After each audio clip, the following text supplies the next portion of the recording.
The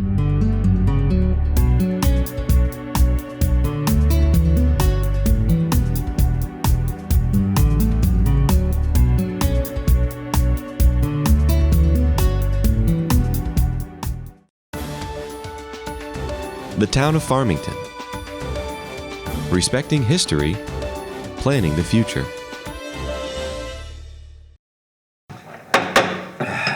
Six o'clock. I'd like to call the meeting to order, and I would request that the superintendent of the year lead us in the Pledge of Allegiance.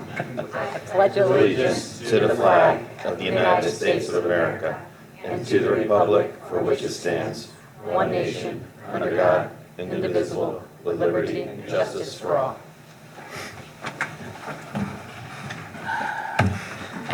Welcome to our Fat Tuesday Town Council meeting. For those celebrating Mardi Gras, laissez le bon temps rouler. For the rest of us, let's get down to business. Public comment on any topic, we welcome you to the podium.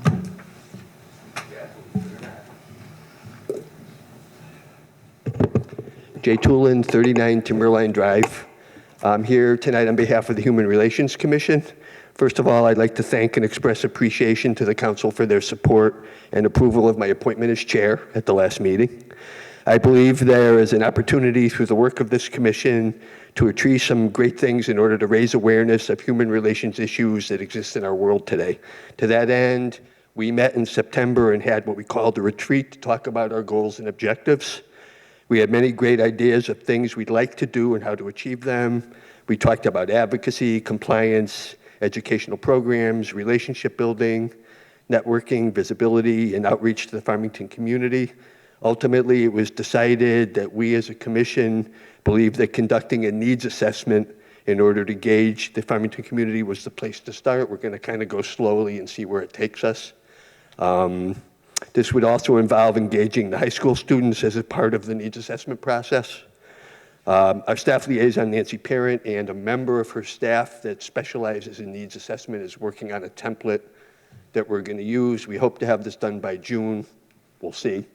It's more important to get good information. The idea of the needs assessment is to kind of get a feel for what the community knows about this commission, the types of things that they'll support so that we can get an idea of the things that we should support, and then come before the council to work together to make some of these things happen.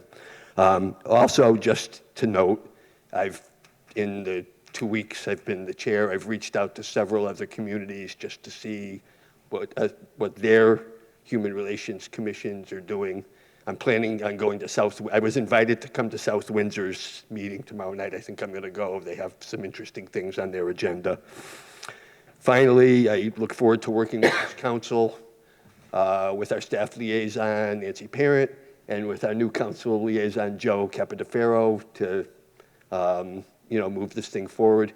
We met about a week ago, Joe and myself and Ruth Groby, who's going to be almost impossible to fill her shoes, but I'll try, and Nancy Parent, and we had a good conversation about some things, and it's mainly Joe's encouragement that I'm actually here doing this tonight, so that's about it. Thank you very much. Thanks for the opportunity. Thanks.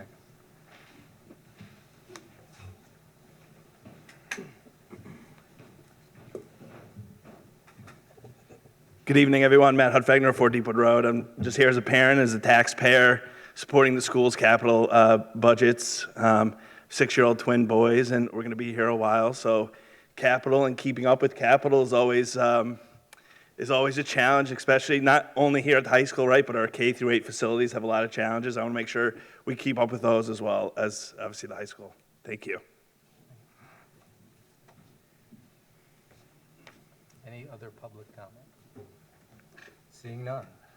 Item D. Am I going to read it or public? Paula usually reads the legal notice.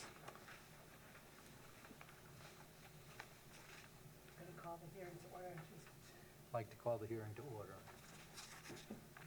A public hearing will be held on Tuesday, February 25th, 2020 at 6 p.m. in the Town Hall Council Chambers on the Town Manager's proposed 7-year capital improvement plan, dated Farmington, Connecticut, the 10th day of February 2020, acting as Blunt's the Town Manager. So I thought maybe, why don't we just talk about the logistics for tonight? So, and we can include Superintendent Greeter. So I'm going to get up first, and I'm going to do my presentation. You have a copy of it. There's also copies in the back. Then Kathy, what you've said that then Alicia is going to do your portion, or the board's portion, but you're going to sit down there and do it. Then I think after that's done, we're going to have the public comment on it. So then we'll have the public talk, and then the board is planning on going through it individually, correct? How we usually do it? And then from there, then my departments are going to come in, and after the board is done, we're going to have break for dinner, and then my departments are going to come in, and then we'll go individually, each department, and go through the budget. And then historically, we don't take any action on the capital. And then in 2 weeks from now, approximately, we're going to have our regular operating budgets. We do the capital now because it's a big portion of the budget, so you'll have a good flavor for it, and then we'll talk about it more in detail at the operating budget time. Sound like a good. plan? Okay. Begin. All right.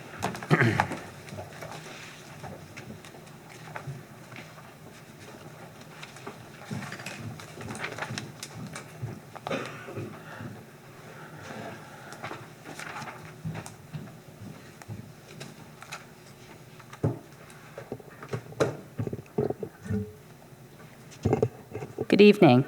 Tonight I am presenting the 2021-26-27 Capital Improvement Program. The Capital Improvement Plan, the CIP, is a planning document by which the town of Farmington plans for the improvements it will undertake over the next 7 years. For a project to qualify as a capital improvement, the cost of the item or project should be at least $25,000, and the improvement should have a useful life of at least 7 years.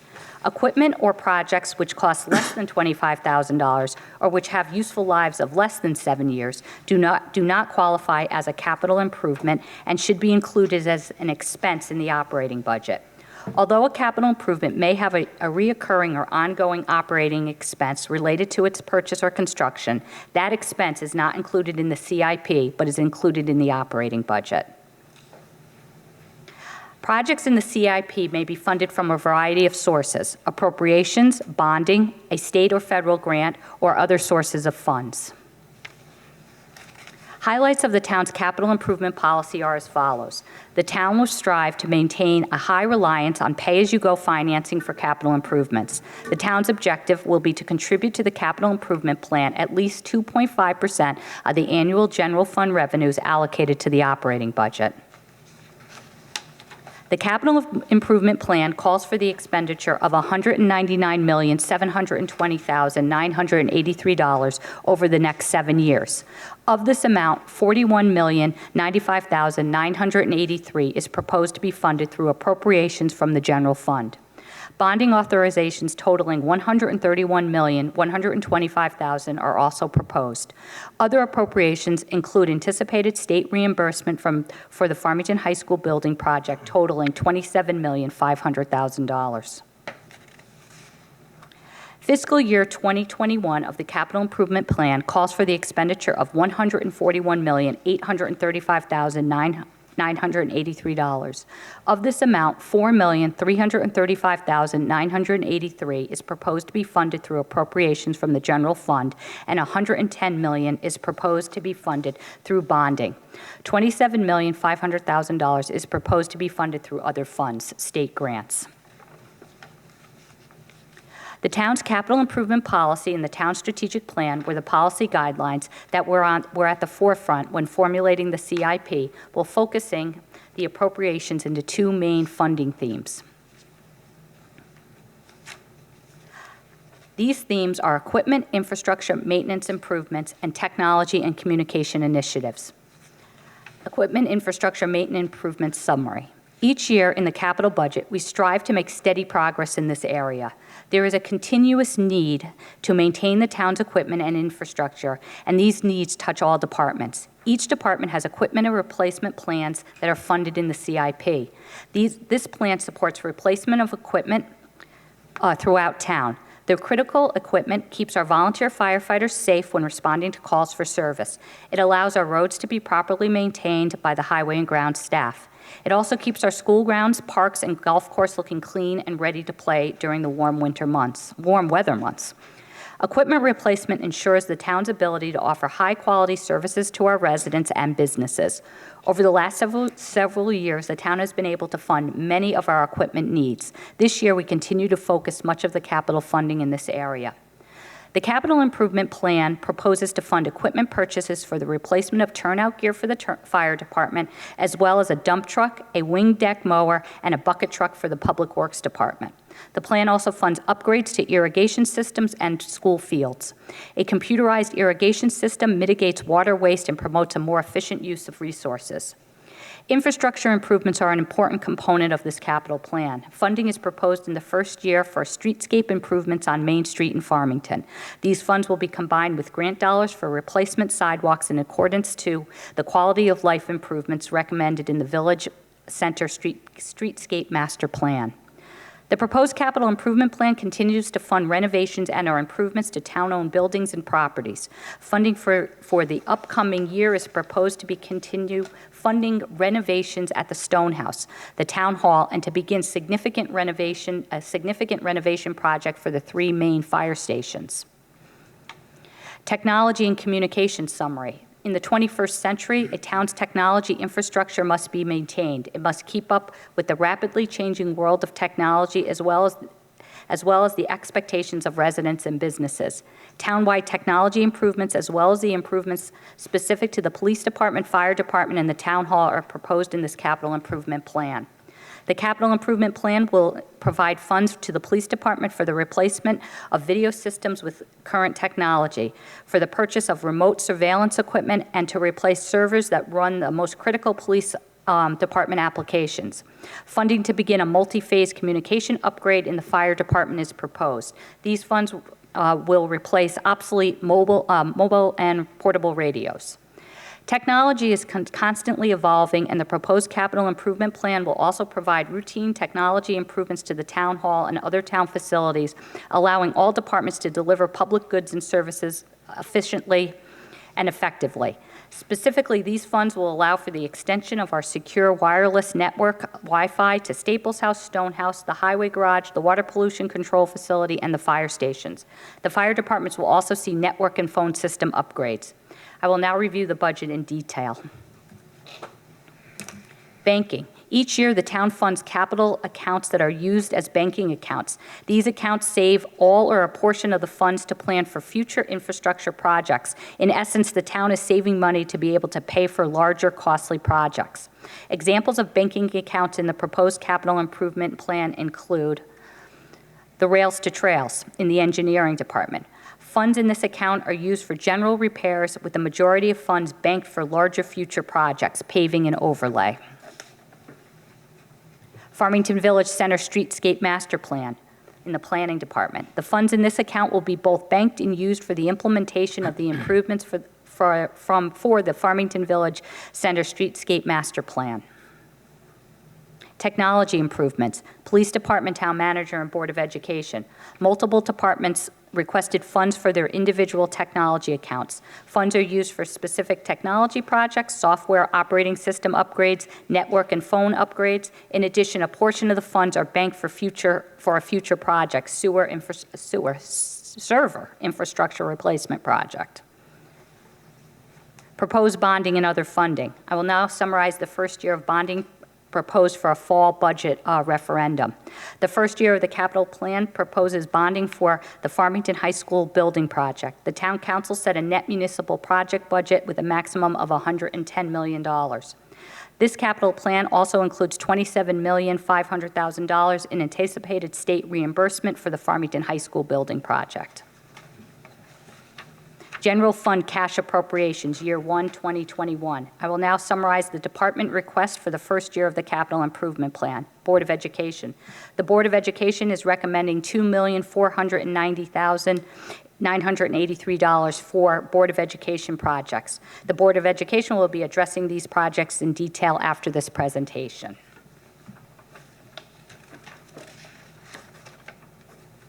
Engineering. I'm recommending $75,000 in the engineering department for Rails to Trails and environmental compliance. I'm recommending $450,000 in the Highway Department. That includes irrigation improvements for our athletic fields and various equipment replacements. Planning Department, I'm recommending $250,000 in the Planning Department. Funds will be combined with banked and grant monies to begin the implementation of the Farmington Village Center Streetscape Master Plan. I'm recommending $375,000 in the Fire Department, which will be used for the replacement of turnout gear, hose, a multi-phase communication upgrade, and funds to enable a new fire station building committee to begin to work with an architect. In the Police Department, I'm recommending $230,000 in the Police Department. This includes technology and communication improvements and a replacement of the dispatch console stations.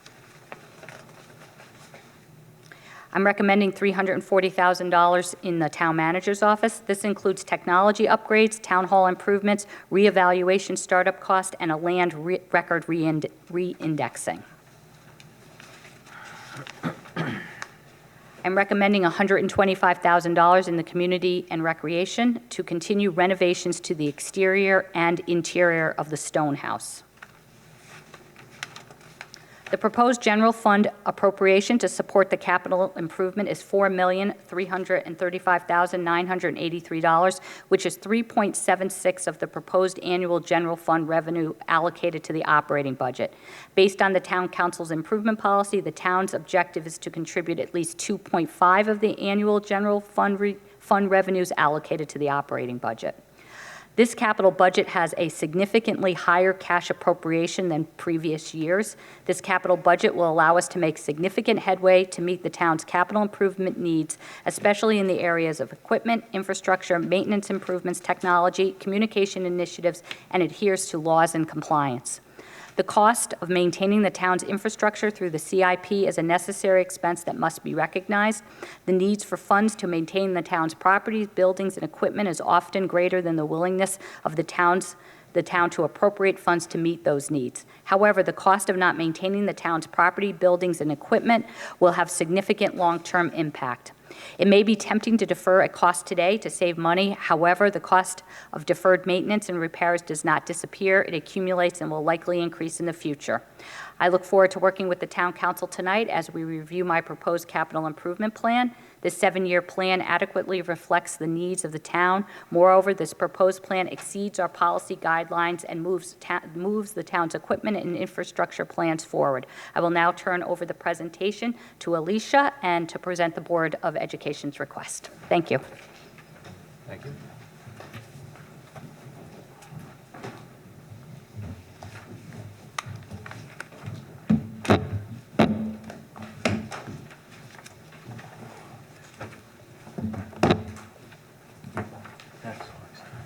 Not too long.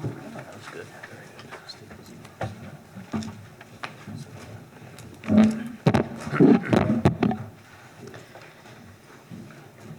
Good evening. Thank you so much to the Town Council for having us here tonight. I just want to start for the benefit of new council members and new central office personnel and positions with some introductions, if we could. Ellen Sayuda, Board of Education Chair. Kathy Greeter, Superintendent. Alicia Bowman, Assistant Superintendent for Finance and Operations. Tim Harris, Director of School Facilities. Matt Ross, Director of Technology. So thank you. So tonight, we're going to be presenting the Board of Education 2020-2021 Capital Improvement Program. You're going to see our priorities for 2020-2021 fiscal year, along with a 7-year forecast. We, as a board, we continue to support our technology plan in Farmington K through 12 with academic needs and efficiencies in mind. Technology, just as the town, as Kathy just stated, does play a major role in supporting the learning environment and creating opportunities for our students. So we're so fortunate to have our Director of Technology, Matt, here. He's continuously evaluating the district's use of accountability of our technology. You're also going to see projects driven by our K through 8 facility review. Just some historical background, January 2018, we received our facility assessment from Friar architecture, and you'll see many of those projects in our capital.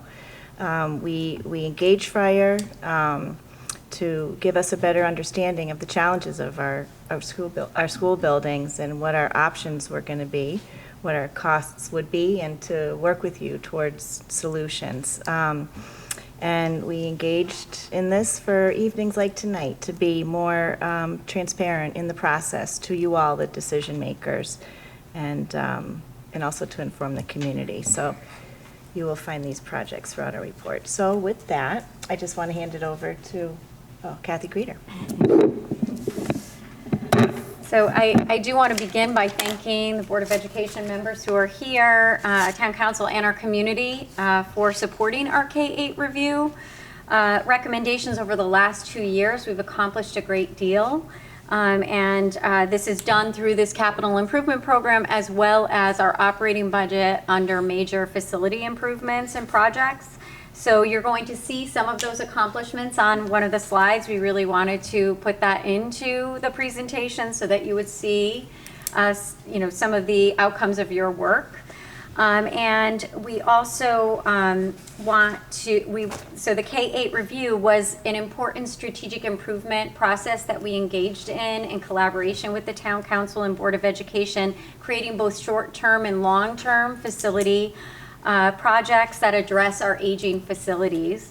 We also really want to thank and acknowledge our collaborative work with the Town Council, Board of Ed, and the Farmington High School Building Committee in addressing the comprehensive needs of our high school through the selection of a conceptual option that will move forward to schematic design.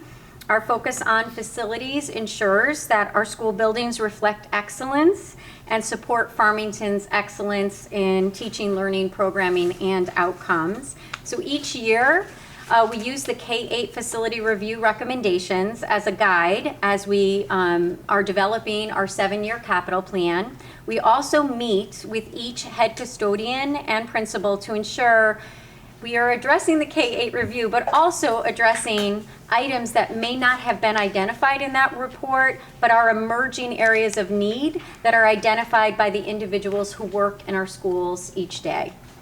This process is very thorough and reflects best practice and capital improvement planning.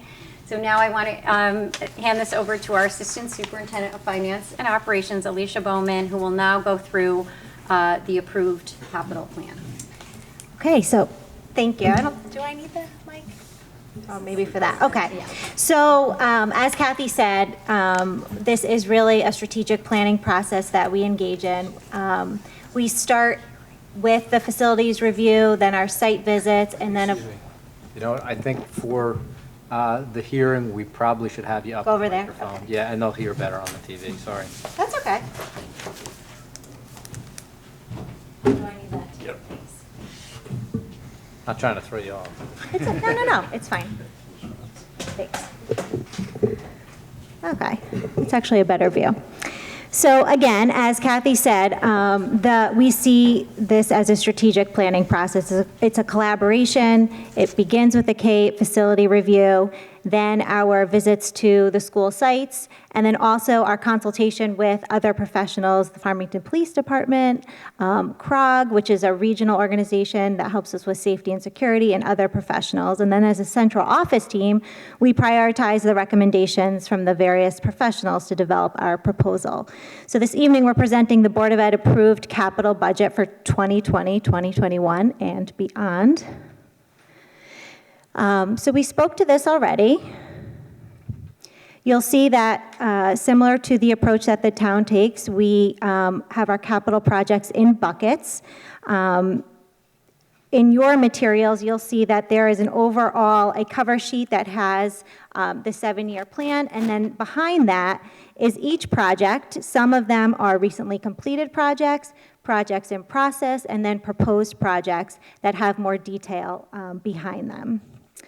Also, as I move through the presentation, you'll see that there are projects that have an asterisk next to them. Those are projects that have been recommended through the K-8 facility review.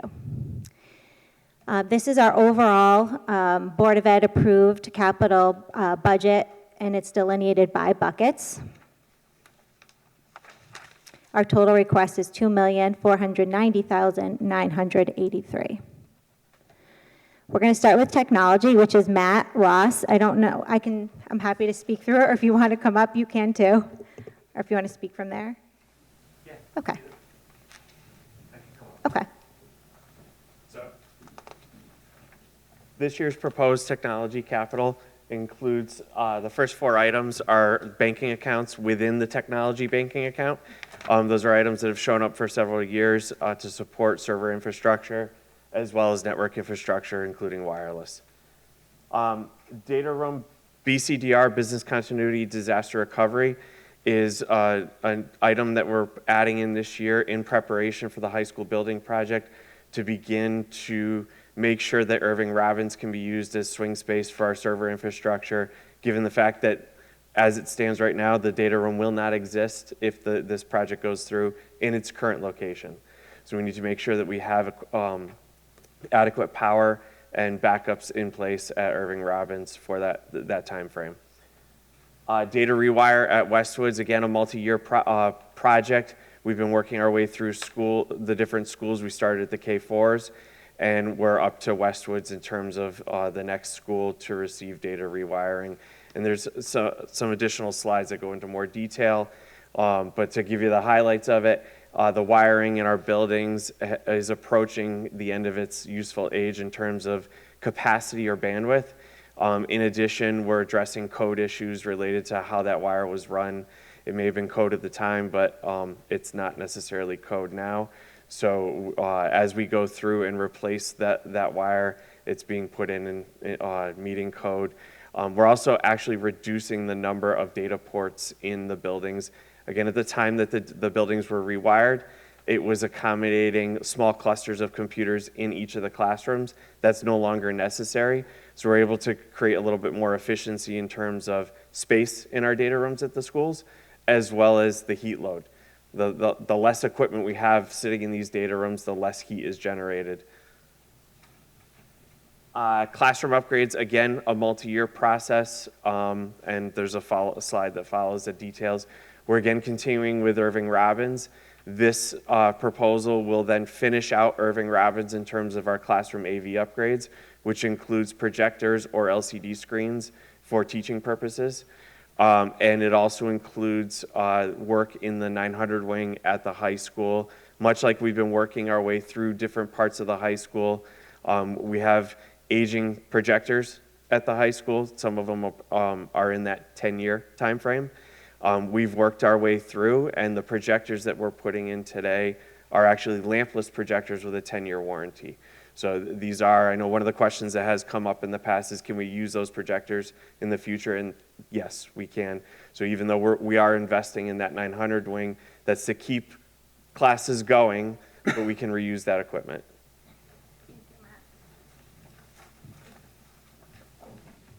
So as Matt said, there's some detail behind his proposal that he already spoke to.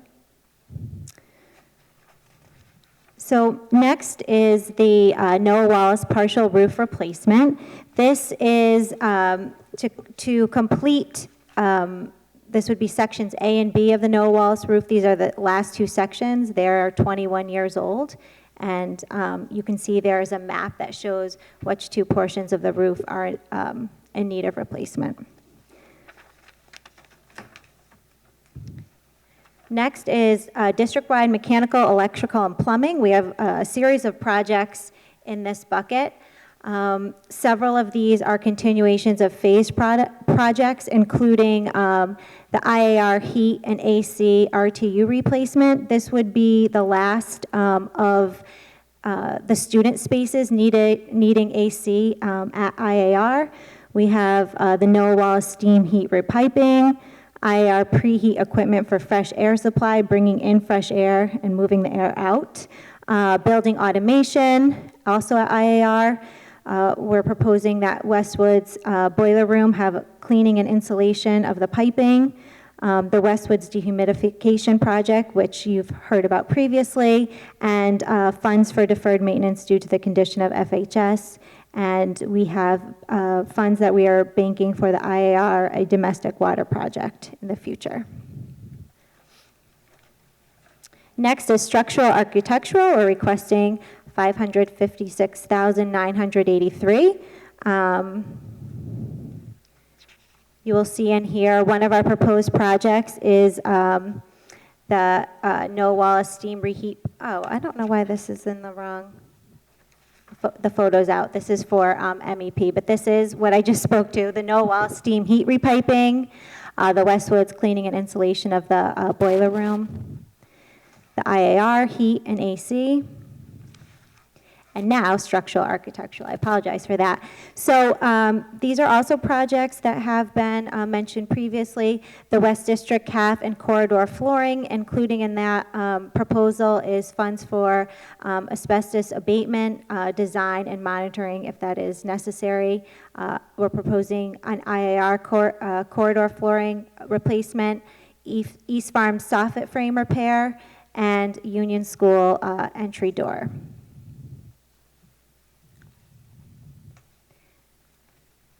As you can see, that is a picture of the West District CAF.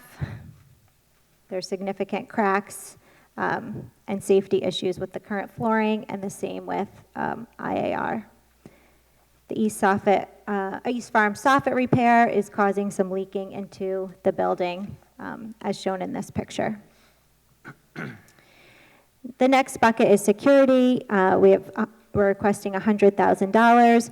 Projects within that bucket include security window film, barriers such as bollards and fencing, window barriers, for example, at No Wall School. If you can picture, there are some lower level windows that are almost below level, but that have easy access that we need to put barriers in, and access control. For code and safety, we're asking for $90,000. Projects for 2020, 2021 include the replacement of the East Farms fire door crash bars, Union exit and fire doors, and Union fire alarm panel, and potentially banking $16,000 of funds. Again, all of these projects are recommendations of the K-8 facility review. Next is IAR cafeteria, the addition and renovation design. This was also recommended. It's an undersized cafeteria for the number of students that we have, so this would be a programmatic improvement as well. We are requesting $84,000 for the actual design of the project, with intentions of completing the project in years to come. In replacement of vehicles, we have a $25,000 request for replacement of our 2006 Ford van that's used by our district-wide mechanic. And it is FF&E, so furniture, fixtures, and equipment. Again, we've been working on this. This has been a phased project throughout the district.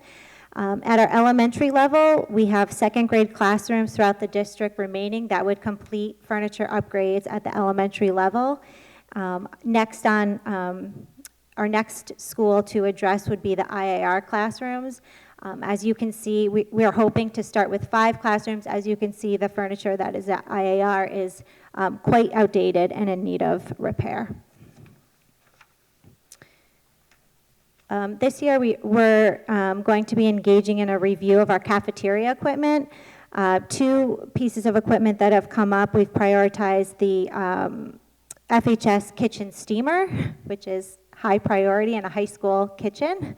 And in the future, we'd also like to consider the West District convection oven. So we are going to be engaging in a review of all of our cafeterias in the next few weeks or so that we can have a more comprehensive plan moving forward. For capital projects in the out years, we gave a few examples. Transportation, we do have a transportation or a vehicle replacement plan. So following the mechanics vehicle, the next 2 would be our Suburbans, which will be in need of replacement in the coming years. As I mentioned, the IAR cafeteria addition and renovation would be a priority project following the actual design and quoting of that project. And also in banking funds in our telephone, you'll see that we would like to begin to build the capital so we can plan for a district upgrade in 2025. So as Kathy said, and I didn't get to thank you in the beginning, we are so grateful for your support and proud of the projects that have been completed within our district. We spent the fall with the Board of Ed going to each site, meeting with principals and custodians to review all the projects and all that had been accomplished over the summer and continue to be accomplished in the 2019-2020 budget. These are some of the projects that have been completed and that are in process to be completed by December of 2020.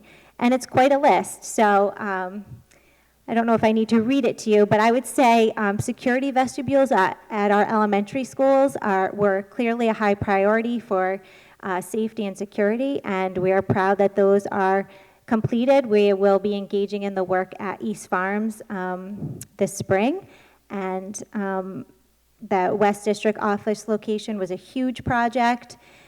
Completing air conditioning or continuing to complete the air conditioning project at IAR is going to allow us to have summer programming back in that building. And our furniture upgrades throughout the district with just one level in the elementary to be completed. And then you can see some of the projects that we're currently working on. Union School is going to have a replacement elevator. Our security cameras, our data wiring, and the East Farms project will be starting very soon. So again, in summary, you can see our overall budget requests within the buckets, and then our 7-year plan that you have in front of you. So I think I'll return to my seat, and then we'll move to the next part. Thank you.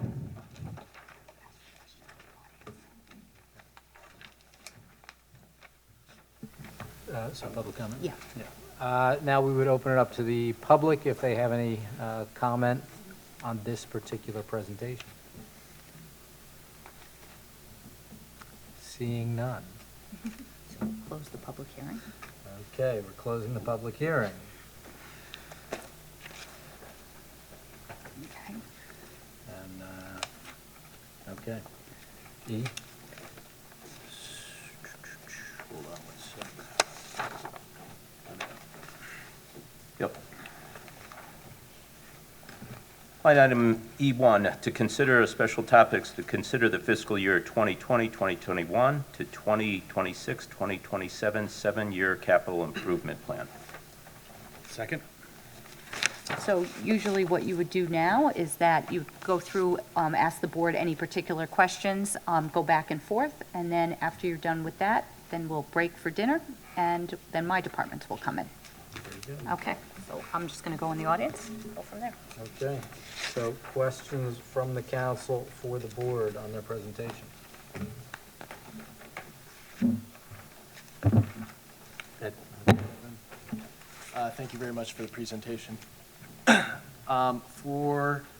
Under structural and architectural, the West District CAF and corridor flooring, you said there's asbestos abatement there.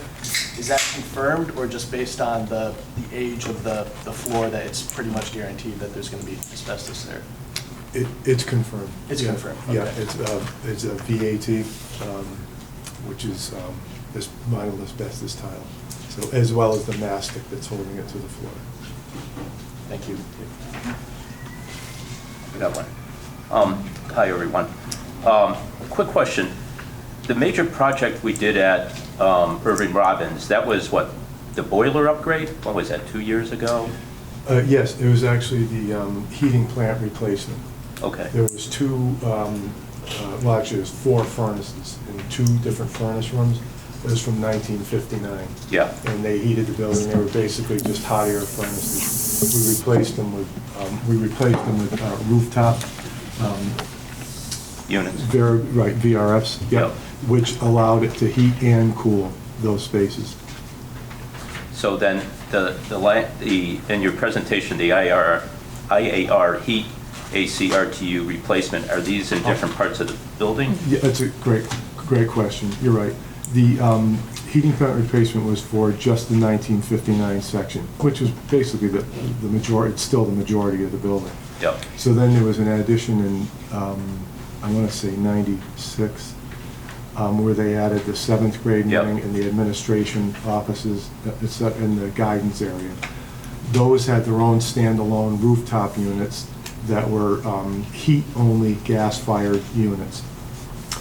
They're aging, and we replaced them with heat and AC units on the roof. So which it's a packaged unit that has gas service for the heat, and it's a regular DX, compression, direct expansion for the air conditioning. So as we're replacing those for very little money more, we get the added benefit of the air conditioning. Yeah, so it's a heat/air conditioner. Correct. So that's correct. So for instance, we've been working our way from the guidance department, replacing these units. And these rooftop units, the one in particular that we're talking about, does 5 classrooms. We did one last year. It does 5 classrooms. We replaced the heat-only rooftop units with heat AC. Now we're on the other side of the hallway. That'll finish that. And then in the future, as Alicia mentioned, there's the band room, and there was 2 other spaces, the locker rooms, and I think the computer lab, that would also have aged rooftop unit replacement that we would do with the same system. Yeah, the same art way. band, locker rooms. Locker rooms, yeah. So this will be a continuous project, working your way right through That's from the correct. front to the back of the building, or Yes. backwards, forward. Yeah, but importantly, as Alicia pointed out, that what we have in the budget for this request will complete the student portion of the air conditioning. Right, we'll complete all the Yeah. student classrooms. Yeah. Okay. This is, and IR is also the backup shelter for the town. Yeah, so. yeah, with the new generator up there. Okay, thank you. Yep. I'll make one request of the council, just if you refer to whatever page you're on, that'll help me catch up. Okay, and now, welcome Alicia to the process. Thank you. And thank you for everything, everybody. Just on the Union School project, the security vestibule is done, but we have the front door. Was that not part of the vestibule process, or no? Or? No. What we did on all the vestibule projects was we maintained the existing exterior doors. They were upgraded, however, with panic devices at most locations, and the swipe card and the ADA compliant switches, so that someone in a wheelchair can press a button and it opens those doors. So we did provide that for the existing exterior doors, which work well in all the schools, except Union. The doors they're working, but they're old, like tin laminated wood doors, and it's just coincidental that their time has come to be replaced. So we're replacing them at this time. So I know what you mean. It's not, it wasn't included as it was in none of the security projects, the exterior door.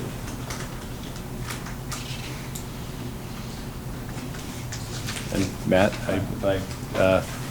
okay. Actually, I received a question that I could not answer, but I think you guys are the appropriate people to answer it for me, and that is, in this particular budget that we have here, and thank you for putting this together, and I appreciate you all being here, but the question is, are we making investments in our high school that are not transferable to a new high school, should we get that new high school? That's a great.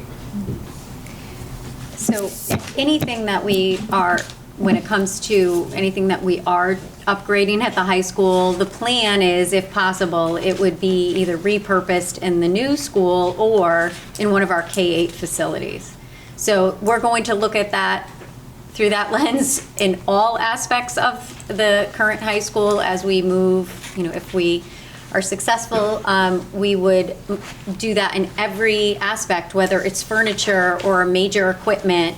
We are absolutely going to repurpose. We do that already in our schools when it comes to technology. We usually give the most updated technology to the high school, and then we would move that technology to our elementary schools, so that we extend the life of technology as much as possible. So we would continue that approach as we look at the potential for a new high school. Since I'm hearing that, I imagine you are as well, and I think that's a good message to share with the town. Yes. So that they know that when they do invest in the school system, it doesn't get lost. Right. That's really important. Thank you. Yeah. And just to add on that, I think, Matt, you talked about the 900 wing, and you specifically said those are items that could be transferred. Yes. Yes. Yeah, I appreciate you hearing that. The same is true with the projectors we put in over the past 2 summers.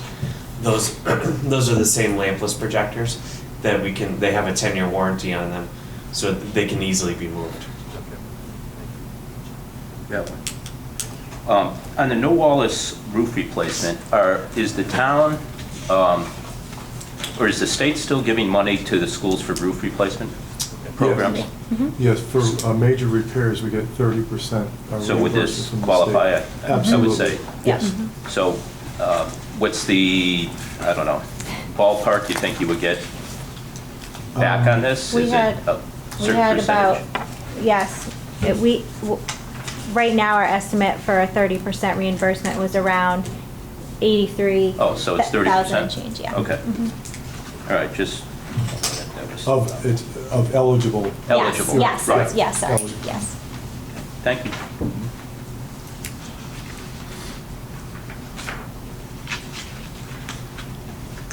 Questions? I do have one. Back to you, I think, Matt. The data room, 25,000. Is that a bank, or is that the total for the data room and the IAR? It's a little bit of both. So it's not quite, so I have revisited a plan that I started putting together a couple of years ago when we went through the first building committee process. There's one bigger ticket item that I am targeting that's consistent with this, and you guys mentioned it, that there is a generator at Irving Robbins. That generator does not have an automatic transfer switch on it, however, so we're looking at that as a possibility, unless I can come up with a different means of maintaining continuous power. One of the other pieces that I've been working closely with Brian Rush on the town side with, he has been in the process over the past few months of switching his internal connections, or the network connections between town buildings over to Crown Castle. And that's the same fiber optic provider that the schools use. We've started looking at the possibility of an additional circuit between Irving Robbins and Town Hall, which would help us complete a ring structure to allow for failover. So if fiber were severed in one location, internet traffic could still traverse, and that's not just school traffic, that could also be town traffic as well.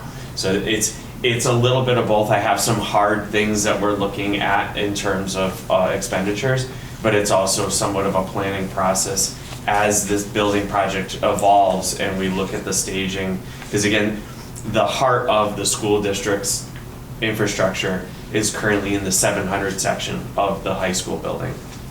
And based on the current plans, that will go away. We're working closely with the architects to determine the requirements for the new data hub in the new high school. And we're also looking at whether or not that's actually going to live in that 900 wing.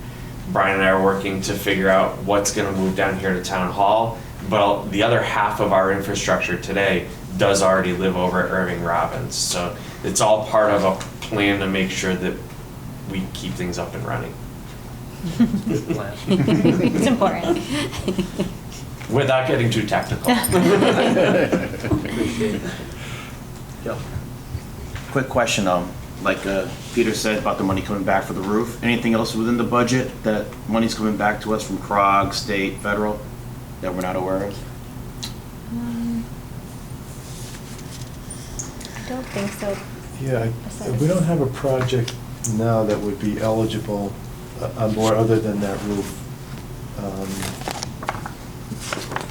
At times, security grants get released from the state, and we always apply. There's one But we're you have looking into now. to, you have to spend to apply. So that's something that, we keep an eye out for. If they do release any more, we would apply for the security grant and receive reimbursement in that way.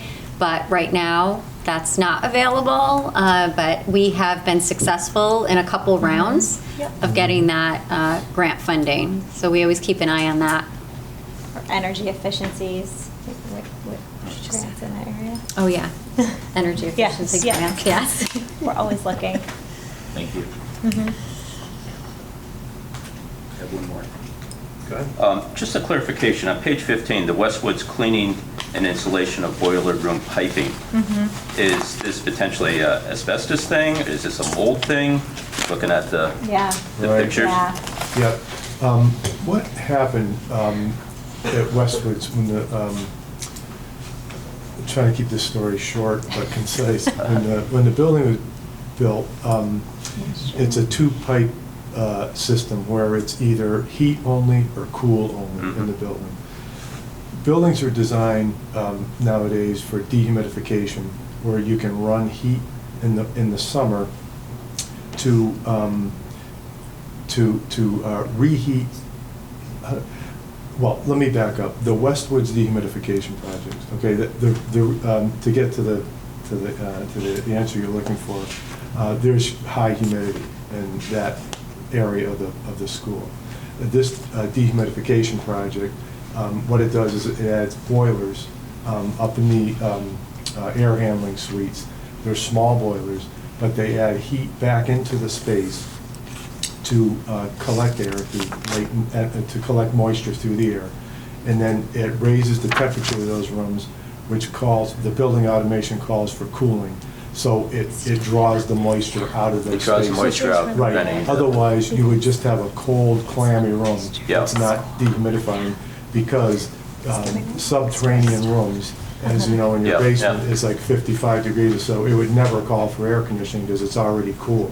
So you have to blow heat down in there to grab the moisture, and then it evacuates the moisture. So what you're seeing is the result of that in the boiler room, which isn't an occupied space, of course, but the dehumidification project is going to rectify that situation, and this is to replace that. We'll replace all of Yeah. this Exactly. down here. Right. In the boiler room, so to Correct. speak. It's not asbestos because it was built Yeah. in 2005, and there's no asbestos. So that's all fiberglass insulation Yep. with vinyl wrapping. Is this a particularly expensive project here? And we have, Review the cost. It's about $25,000. yeah. Okay. Thanks. Yep.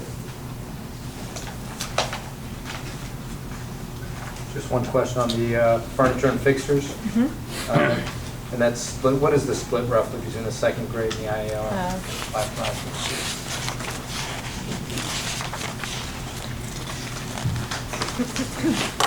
And that's page 27. I'm not Yep. talking about. Second grade is about, or we have $474,574. IAR classrooms, starting with 5, would be 34,701, to be exact. One last question. Back to the West District cafeteria and corridor flooring. You say it's more than likely it's asbestos? Yes, Throughout the whole school, or are we just worried about this one section? through the for now? whole So school. we're looking to Correct. go through the whole thing? Yep. Yep.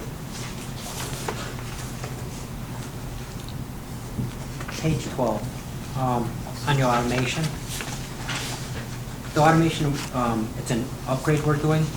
Is that something that like you can see from one hub for all the buildings in town, school buildings? Or is Oh, it- I know what you're talking about, yes.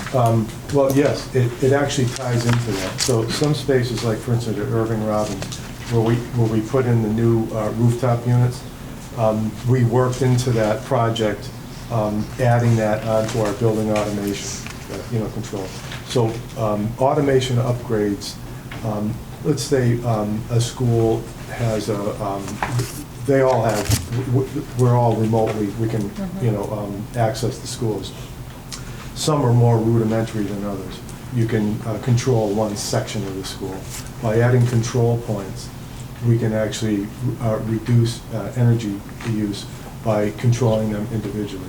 For instance, at Irving Robbins in the auditorium, for instance, you can add CO2 controls so that would run that space. In other words, instead of ventilating that space all day or heating or cooling it, it would only do it when there's occupants in the building, because the sensor would register the carbon dioxide that's given off by people, and it would trigger the work. So they're all energy efficiency. And that ties in with the fresh air makeup? That's correct, yep. Thank you. Yeah, on page 12, what exactly is the banking funds for the IAR domestic water project? Can you talk a little bit about that and what that is? Yeah. On that addition that we spoke about earlier, the 7th grade and the guidance, that big L shape, there, the only thing we can think of is there was a poor grade of copper used when they did that, when they did the domestic water in that part of the building. So we're actually finding, as a matter of fact, just last week, another one sprung, like a pinhole leak in a copper line. And the problem is that they're within block walls. So we're noticing water coming out on the floor, and these are usually, of course, between bathrooms, back-to-back bathrooms, boys and girls bathrooms. We'd see water coming out on the floor, and the guys were, struggling to find out what the problem was. Well, the first one popped up several months ago, and we've had 3 so far. So what our plan is to abandon those in place. This project would abandon those lines in place. And if you can picture, the suspended ceiling above, and if you pop the ceiling tile, you could see those water lines go down and feed all the sinks and all the toilets. What we would do is abandon the lines in the walls and tap into the water lines that feed them over the ceiling, and then surface mount and cover a water feed directly to all those fixtures, with either PEX tubing or, new copper lines. But yeah, it was just a fluke thing when it sprung up. We had some people look at it. Matter of fact, in the fire report, the engineers that they brought in took a look at the piping, and yeah, I think it was problematic in a lot of building projects in that time frame with it. And right now, we are proposing to bank 50,000, if that answers the other part of your question. Yeah, so this sounds important because preventative to potentially very costly water damage that can take a long time to detect because it's inside the wall. Usually you see damage like that, like many years ago, I think in 2008, we replaced the water lines at Union School. They were brass. And you usually at elbows, you would see the wear at an elbow because there's tiny particulates in the water that pass through, and they actually wear it down like sandpaper. This is mid-pipe where there's no wear. It's really strange. It's really odd, but that's our fix for that. And one last quick question. Based on how you're banking funds for this, when do you anticipate being able to complete the project? That's a good question. Yeah, I would think, we haven't, gone out to bid, for a project like this, but I would think probably the following fiscal year, we would have enough. Right. Thank you. So there's pinholes literally in the Pinholes, yeah. So- Yeah, like and I'm talking like, a 16th of an inch, 30 seconds of an inch, but fires a little stream of water. Wow. Yeah. And what if that thing lets go? Then that's Hence the project, right? Priority Yeah, list. exactly. So we're looking at if they've cropped up in this time frame, we wanted to move kind of quickly on it because they're all probably ready to, you're not going to see a major, a flood, a joint give way, for instance, but we've been keeping up on it, and we have, we've isolated areas, and we've actually done a couple of these ourselves run down. Oh, run lines. the pipe Yeah, yourself. but we wanted to do it wholesale and be done with it Yep. in that wing. Yep. Ironically, the 1959 section is holding sound as ever. Oh, thank you.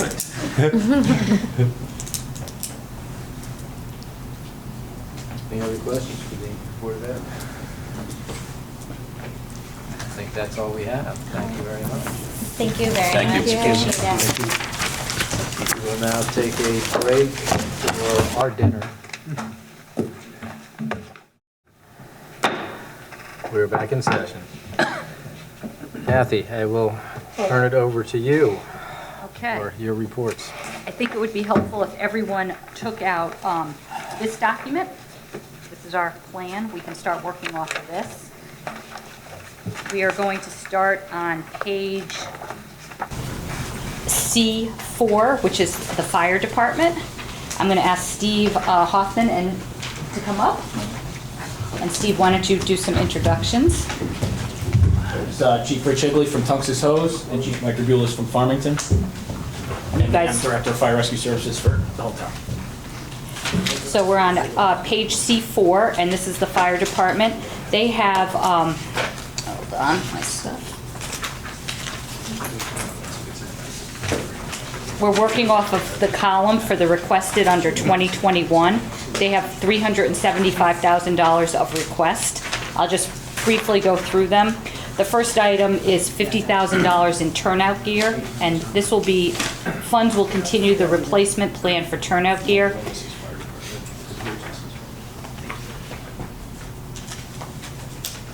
Oh wait, Brian, are you all set? You need something? I have no page numbers, sorry. Okay. Are you on the right one? There's one all the way in the back. It'll say C numbers right at the bottom. Too many documents. Yeah, mine was at the bottom. Okay. That's not the one. That's the second Board of one. Ed. That's the Board of Ed one. Oh. So you got another one loose somewhere. It's right behind this thing.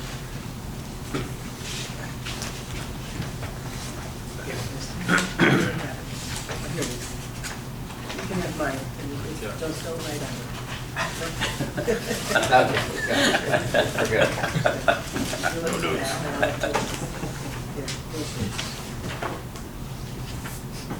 Okay, you got it. No, I didn't. Good? Got it. Good. So the first item is turnout gear, and that's $50,000. And that fund will be continue the replacement plan for turnout gear. This is an ongoing replacement plan to replace approximately 15 sets each year. Each sets include a coat, pants, boots, helmets, hood, mask, and gloves, an important piece of gear for the fire department. The next item is $25,000, and that's for hose. And the funds will replace lengths of hose that have been taken out of service due to the failing required for the annual testing. So hoses must be tested annually and disregarded if it fails. Most of the hose presently in service is 21 years old. Each year we lose lengths of hose that must be replaced. This includes both attack and supply hose. They're different sizes.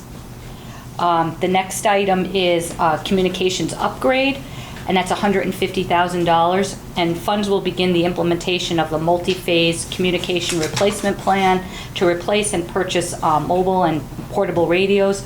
The last major upgrade happened in the early 1990s, and substantial advancements in technology have been achieved in the last 30 years.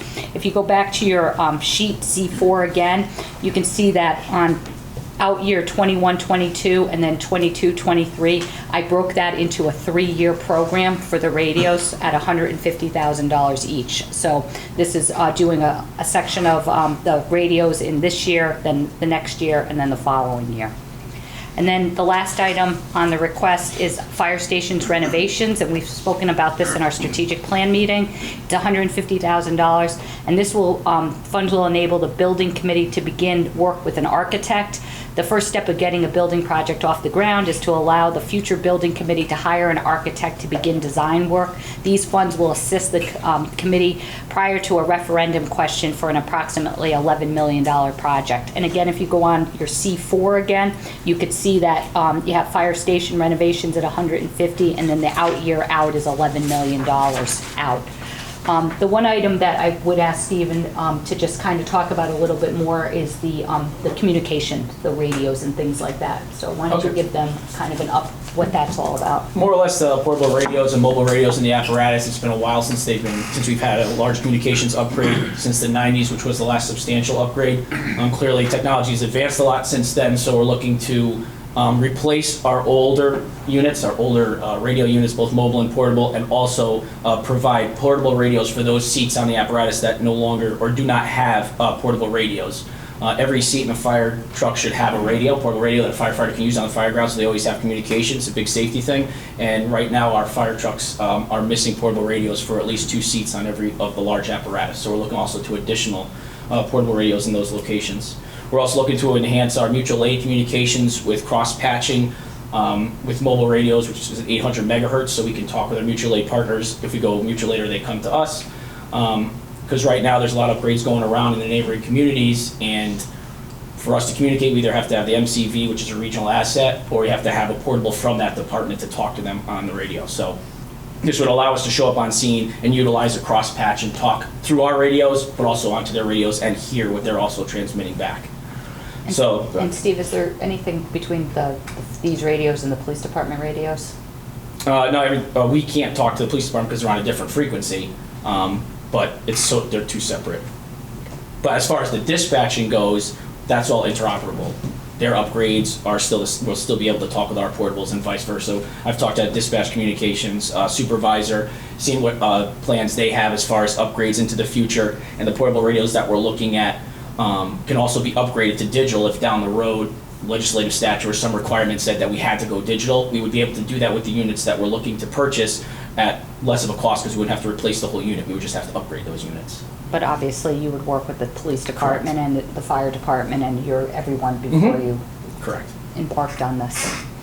But that's not even the horizon talking to dispatch so far. So that's the request for the 2021, and if you could see it in the out years, we have various our equipment replacement plans, some apparatus. This year there is no request for any bonding for any types of fire trucks. In the out years we do have some bonding for apparatus, and that's about it. So if you have any questions. Questions? Chris? Steve, just with the communications and phasing this out, can you address whether there's gaps in the infrastructure, I guess, in communication? I mean, in the ability to communicate, this is just updating equipment, This right? is updating equipment and enhancing the amount of equipment that we have, so each firefighter on scene has the ability to have a portable radio. Okay, but we can effectively communicate between... Correct. Okay. I'd also add that I just submitted an AFG grant for 93 portable radios and 25 mobile radios, so probably won't see anything until the fall of 2020 to see if FEMA awards that to us, and if we do, that's $309,000 that would be awarded for that infrastructure replacement and upgrade. So, How many new radios are we talking about? 93 through the grant total, 39 mobile radios and 156 portable radios. That includes all the radios for the apparatus as well as the line officers. The chief officers have 2 portable radios each. To be able to communicate on multiple channels, also with mutual aid. So that'd be the breakdown between mobiles and portables that we'd be looking to get. How are you breaking it down? By individual houses or by this? Just total. That's just the total. Okay, but for obviously the 3-year layout, so you get the money this year, you're taking care of Farmington Center, or you just grabbing the oldest pieces of equipment out there? We would do it station by station. And the idea would be, depending on how much we have, we can backfill those open seats, so we'd purchase new radios. And with the older radios, until we were able to go to the next year to replace that, we would backfill those in so that every riding position would have a portable, so we take care of that safety aspect first, and we fill in from there, and we go station by station. Have you tested these new radios out? We had a committee established, which actually encompassed Chief Grabulis, also another dispatcher, and members of the whole department. They went through and tried out different types of radios, looked at what the fire department's needs were, different features that would be good for firefighters in the type of atmospheres that they're going to be encountering, and they submitted to me a recommendation on the portables that they were looking at. There are state bids and things like that based on cost, but the main features were identified, and 2 possible radios that they liked were identified. Just a question, the radios that we're talking about, they're analog now? Because you said they could be upgraded to digital, so. Correct. Does that mean right now they're not digital? Right, they're not digital. Oh, okay. It's not digital like, digital is like a new thing that's coming out. The state's going to it. West Hartford just went to it. It is a potential in the future to go to that. Right. But there's no requirement to do that as of yet, so Right, but we're my just question preparing is for that. kind of, we don't really have the digital broadcast component Correct. to use that, so if we were to upgrade to digital, we're not just looking at radios, we'd be looking at also the broadcast equipment to use. Correct, and that would be on the dispatch side, and that's why when I went through all this, I reached out to the dispatch communications supervisor and tried to find out what their upgrades were, what their future plans were, if there was going to be any major upgrades, Anyone and there planning isn't to so do far. that? So again, Is anyone planning to do that? not in town that I'm aware of so far. Just curious. Are we inhibited right now with surrounding towns upgrading their radio systems that we are not able to talk with them on our current radios? We can't talk to them through our radios, but they have given us portable radios and mobile radios in the past to utilize. So are we back to getting other towns' portables and a chief officer, if someone carries that? We're working with, so far, Avon, because we did have an Avon radio, and they were going through an upgrade, so we're working on trying to get portables and radios from them to utilize in the meantime.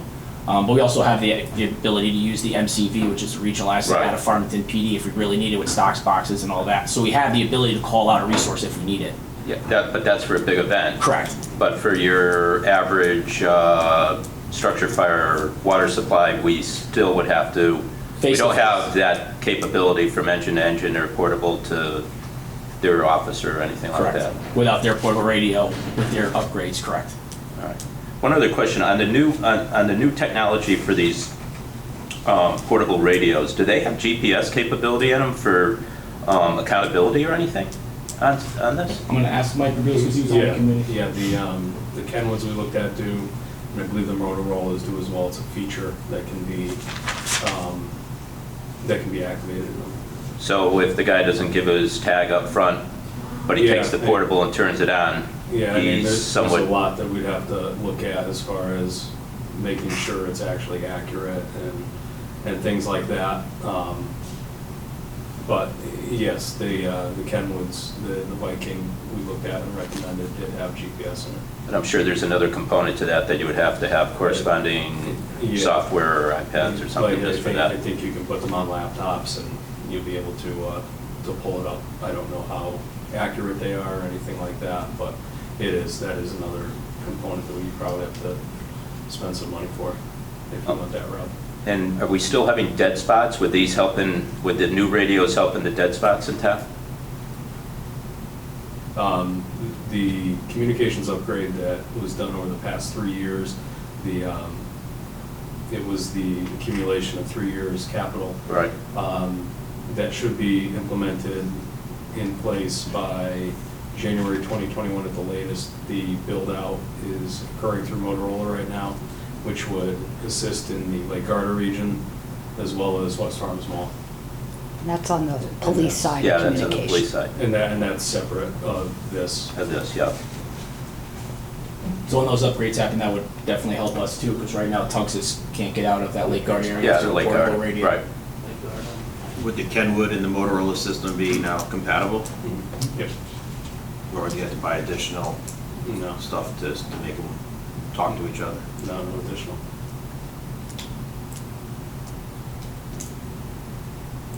Any other questions? I'll throw one on the hose. Is this all supply line or a combination of attack lines and? This is all supply. All supply. We took care of the attack and some of the supply in the last CIP. Last CIP we did 29 lengths of attack hose and 30 lengths of supply hose. And we have about 30 to 40 lengths of 1994 5-inch supply hose right now that needs to be replaced. How many? 19? The year? No. How many lengths? 30 to 40. 30 to 40. Between the 5 apparatus, 5 engines. And they all failed testing? They didn't fail, but they're over 26 years old, and just over time, there's going to be degradation, and before there is a failure, trying to replace that now. Yeah. We didn't do hose last year Okay. with the thought, and now we're doing it this year. Okay. Yeah. Okay, thank you. Thank you. Thank you. Thank you. Thank you.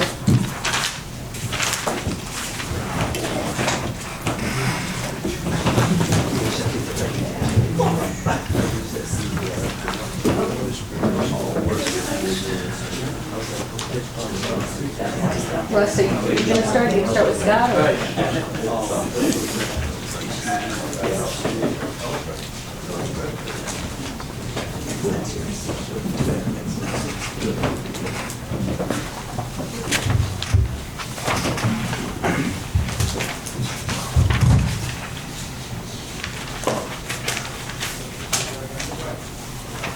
Everyone knows Russ Arnold, our Director of Public Works, our Town Engineer, and Scott Sankey, our Highway Superintendent. And we are going to start with Highway and Grounds on page C3. The second column there. So we have a request for a total of $450,000. I'll just briefly go through it. We have $25,000 in irrigation improvements. Funds will be used for continued irrigation improvements at schools and athletic fields. The funding will be used with previous appropriations to complete irrigation improvements at IAR. In 2016, computer controllers were installed at this phase of the project to complete the hardware needed to use software to control the water use. We have $200,000 for a dump truck at the Highway Department, and this will replace a 1994 Mack truck that has 98,100 miles on it. The town has 14 plow routes with 16 trucks. So this is a 1994 truck. And we try to replace our dump trucks once a year, and you can see in the out years on your page C3 that we have 200 and then 205 later on for that. The next item is $105,000, and that's for a bucket truck, and that funds will replace two existing, is that correct, Rick? Two existing Ford 350s, 1989 and 2007, and a 1979 bucket lift. This vehicle will be used for the maintenance and repairs of signs, lines, lights, flags, and nets. This truck will be multi-purpose. The current vehicle is inoperable. This vehicle will replace two trucks, a 31-year-old and a 13-year-old, and a 41-year-old bucket lift. This vehicle will be used to work on signs, lines, lights, flags, and nets. So that's the purpose of that. The next item is $120,000, and that's a mower in the Parks Department. And funds will replace an existing 2010 wing deck mower, which is used to mow open areas and is an essential piece of parks equipment. This mower is 16 feet wide and is very efficient in saving time and manpower. The current mower has 3,447 hours of use and needs a new motor if we don't get this one. And we do mowers by hours, not by miles. As you can see in the out years is our replacement plan going forward. You'll notice in the out years is that basically they're requesting probably double of what we usually fund. So things get pushed out, but that's, you know, if you look out in the out years, 975, 760, 770, but we're usually in the $300,000 to $400,000 of equipment that we're giving them. So again, there's lots of equipment. We try to keep to our maintenance plan. We especially like to keep with our snow trucks because if you get behind on those, it's very expensive to make up the difference on that. So I don't know, Russ, if you had anything else with the equipment that maybe I missed? No, I think you hit it all. Okay. Any questions?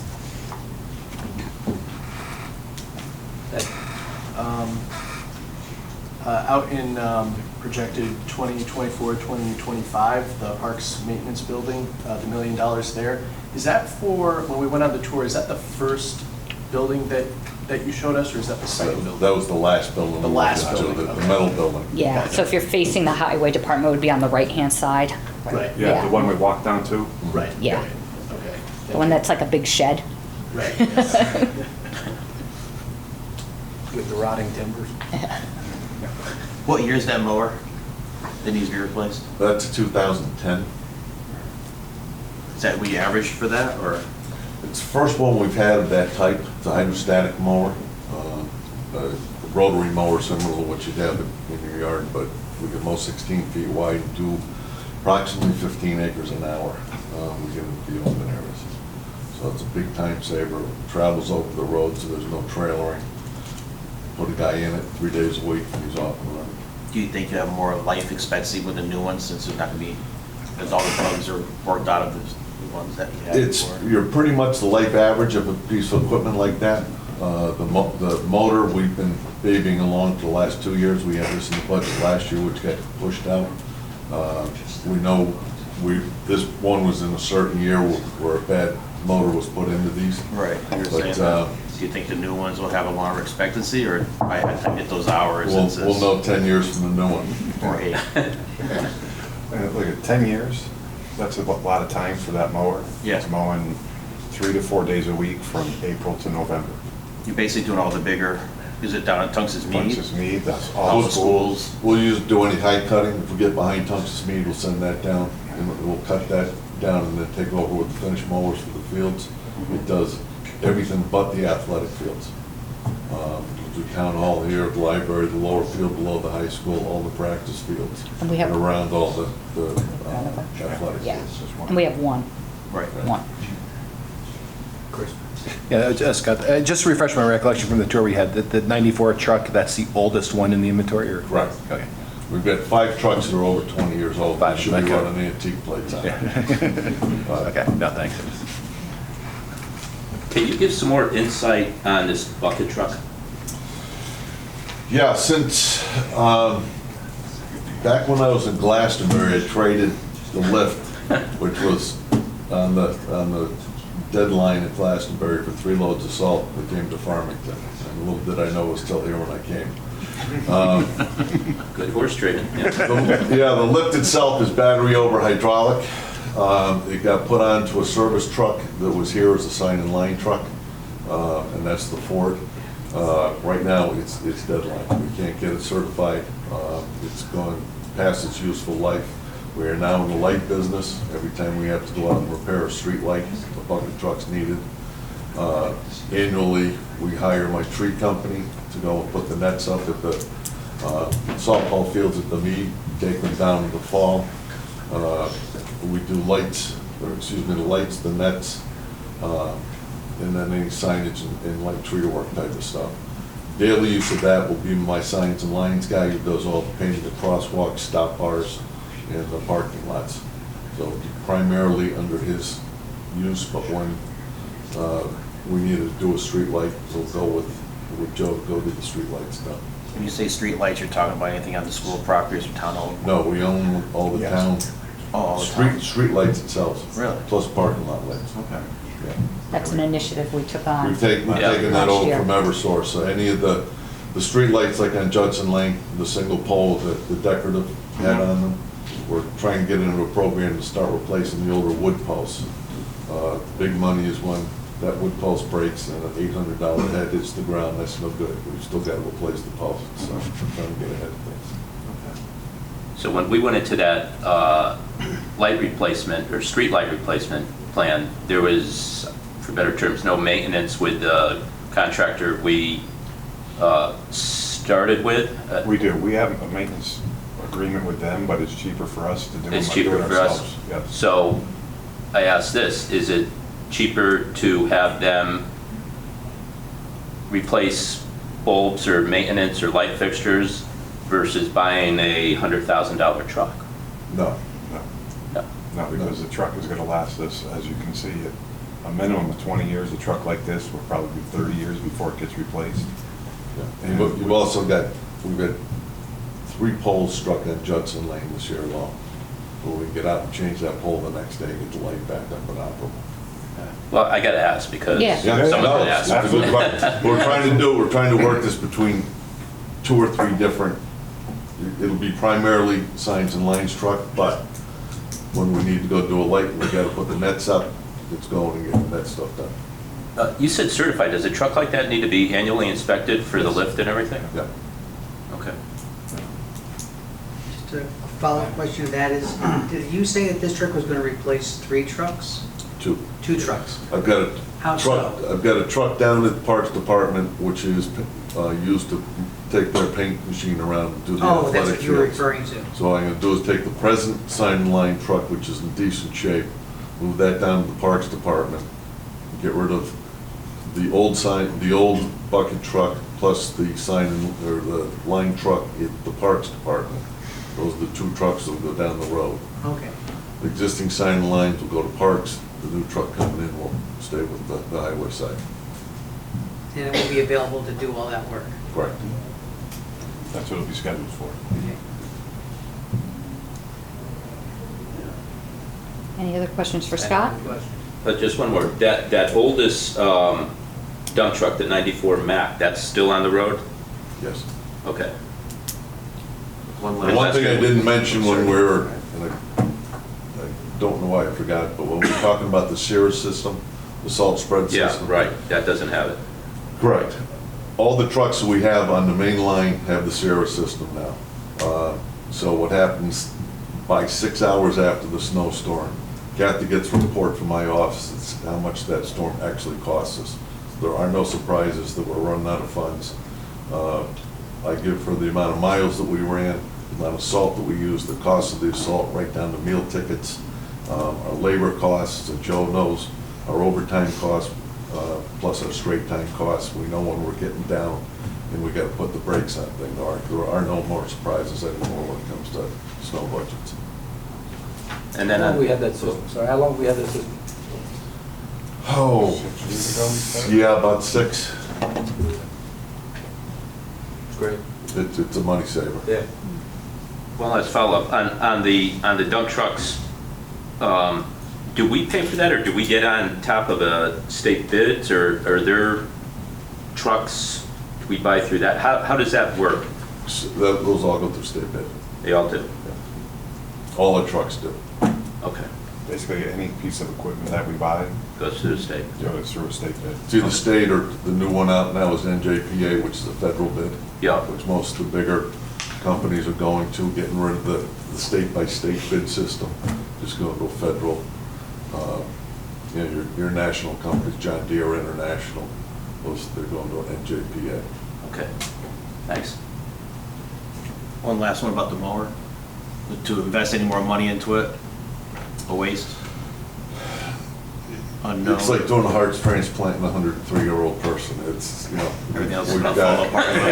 we've got a great engine, but nothing else. We've got pumps, bearings, axles. You know, it's like putting a brand new motor in your 20-year-old car. It's not going to be the last thing to go. How much is it, do you know approximately how much a new motor would cost? Right now, we've got estimates of $20,000, and that's with us doing the work ourselves. That's just buying the engine. Yeah, right. Any other questions for Scott? Okay, We're good? thanks, Scott. Thank you. Thank you. Thank you. Thanks, Thanks, guys. guys. We got nothing for Westwood, right? Yeah, Westwood, flat. Nothing. Nothing. Okay. Yep. Thank you, sir. Okay, engineering, right? Yep. Okay, page C2, engineering.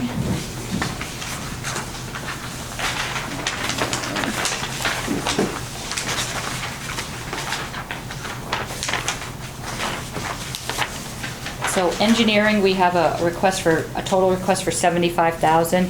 The first is $25,000. It's for the rails to trails. Funds will be used for repairs, with the majority of funds banked for larger future projects, paving and overlay. This is a banking account for paving and overlay. Some parts of the trail system are now 20-plus years old and eventually are going to need resurfacing. It's going to be like a road that we have to, repair the trails. The next item is environmental compliance for $50,000. Funds will be used to continue a mandated town-wide catch basin cleaning program, as well as sampling and other required permit tasks. Funding is used for MS4 municipal stormwater permit requirements and a consultant for help updating the permit. In our permits environmentally in the engineering department are becoming more and more. They're stringent, and maybe Russ, you can talk a little bit about that. Sure. Back in 2004, we were required by the state to start a municipal stormwater sampling program. So we've gone through, this is the second permit, the second time the permit's been renewed.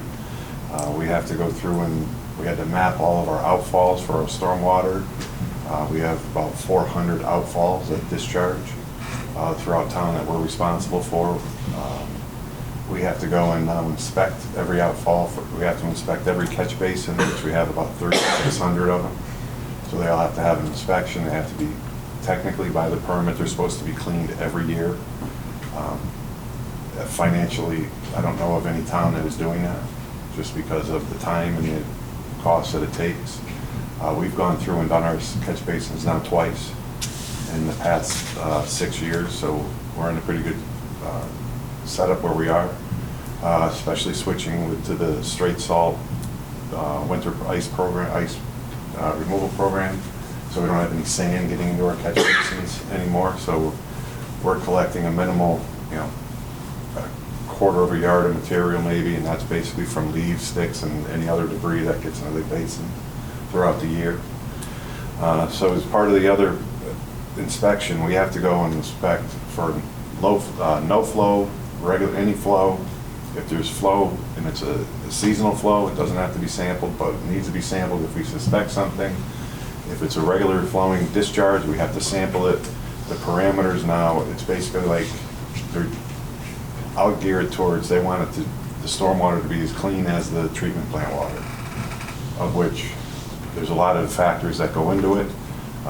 If it's a detection and elimination, illicit discharge detection and elimination program as part of it. So if you sample something and you find that there's some oil in there, just, we haven't found that, but as an example, we would find it, we would have to go back now and start chasing upstream, sampling, trying to find where that discharge would have possibly come from. Part of the original upgrade to the permit from the DEP was that they wanted each town to sample the river if it passed through your town. And if you found something in the river, they wanted us to go back and try and figure out where it came from.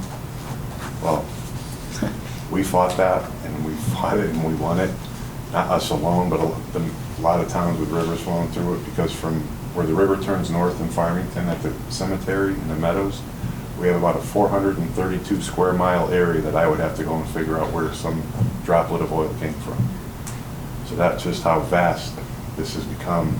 There are a lot of areas, a lot of southern states have created a stormwater tax district, so it would be another tax. We continue to do it just how we're doing. Nobody in Connecticut has talked about that yet. I wouldn't propose that. I don't want to be involved with that. That's up to you, but good luck. So it's a very intense program. It takes, when Matt was here, we had 4 people, myself, Matt, Shannon, and Bruce working on it. Now it's the 3 of us, mainly Shannon and Bruce, have done a lot of legwork. Without having Matt here anymore, we've hired Ty and Bond to help us get through the permitting. And so we do a lot of the work in-house because then we control it. But we hired Ty and Bond to help us prepare the permit, go over all the information that we prepared. The permit is online for review. It's up in my office. It's been submitted to DEP as required. We meet the permit. We don't have any issues at this point. And we've had an inspection on our permit and all of our inspection logs and everything. Had a few minor things, more housekeeping, but not procedural issues. So we're in pretty good shape. It's just becoming an expensive proposition. And the other item I just wanted to mention too is that there is no road bond this year. If you'll see, that's on the 21-22. So they are doing a great job of just going through all our different roads. We have one more season that will start in the spring, and then we're out of money. Basically, this summer we'll be out of money from that $2 million road bond. So it'll be next year about for $2 million. And just to note that we did, trying to keep the budget on a certain range for the capital, there are a couple of things that we did push out, which on Russ's, on the engineering. One that I did want to note is our school parking lot paving upgrades.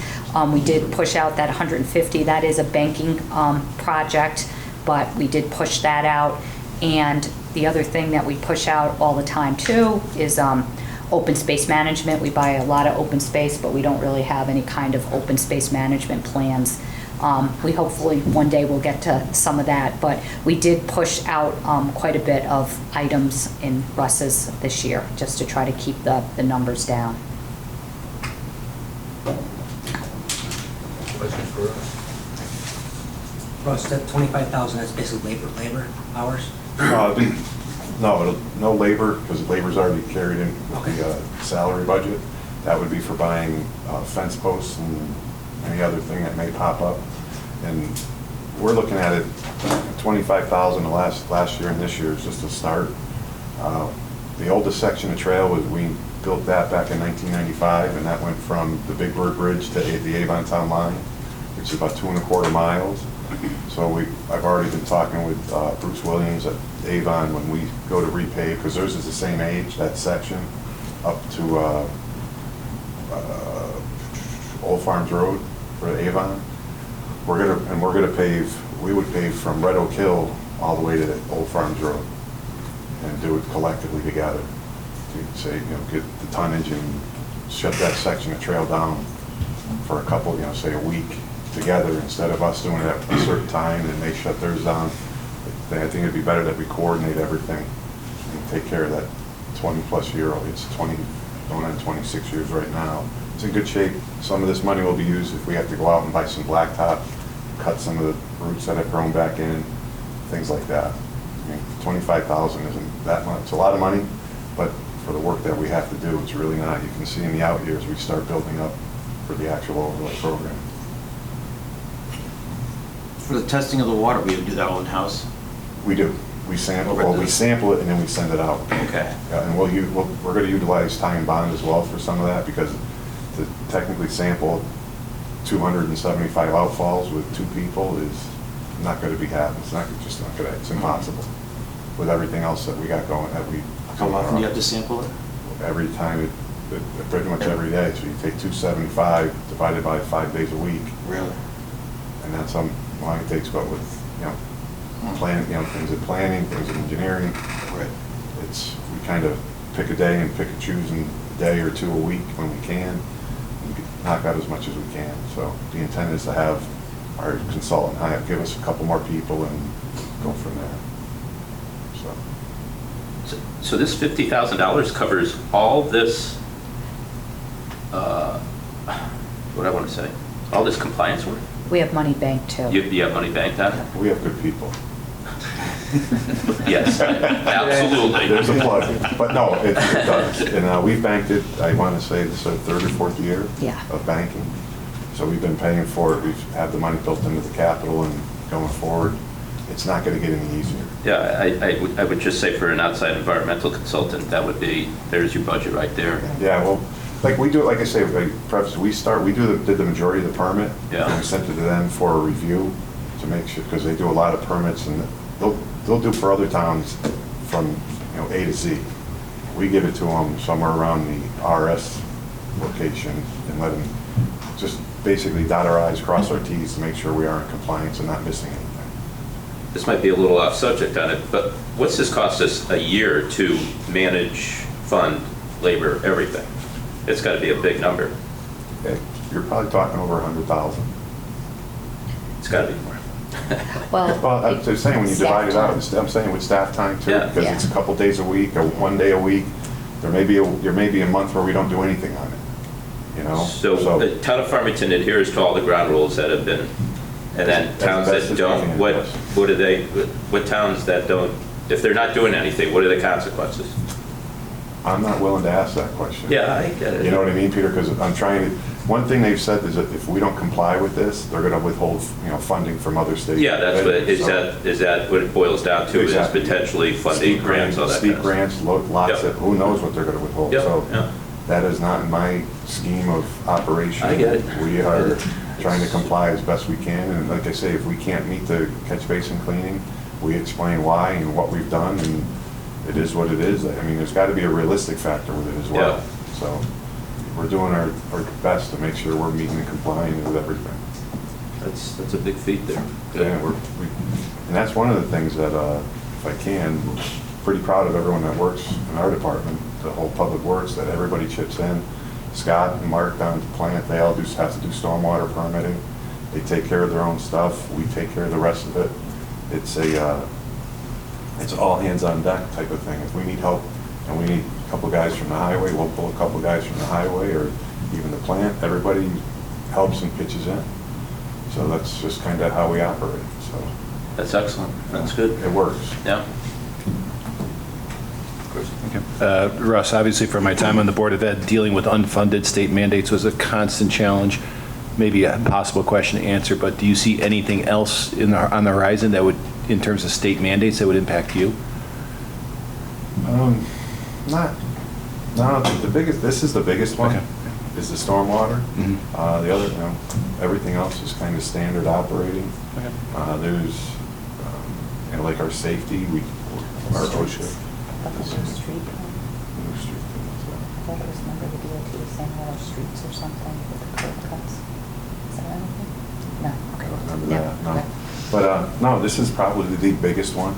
Okay. Knock on wood, it's the only one, but I don't want to turn that leaf over. But, no, this is by far the biggest unfunded mandate that every town deals with. Okay, thanks.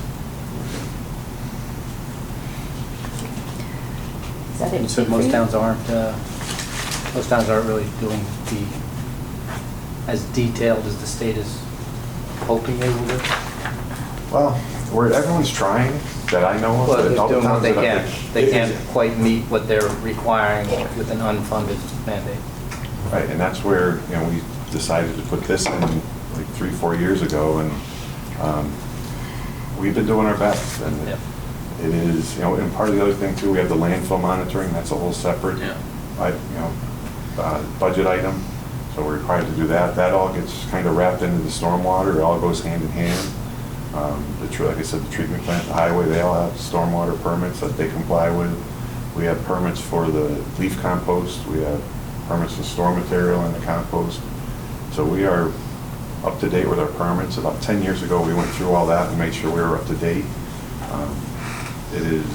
I have a whole bookshelf, 4 shelves tall full of permitting stuff. So it keeps you on your toes. And then thank God for computers with the calendar, because you get the reminders of when things are coming. But it evolved into a daily operation.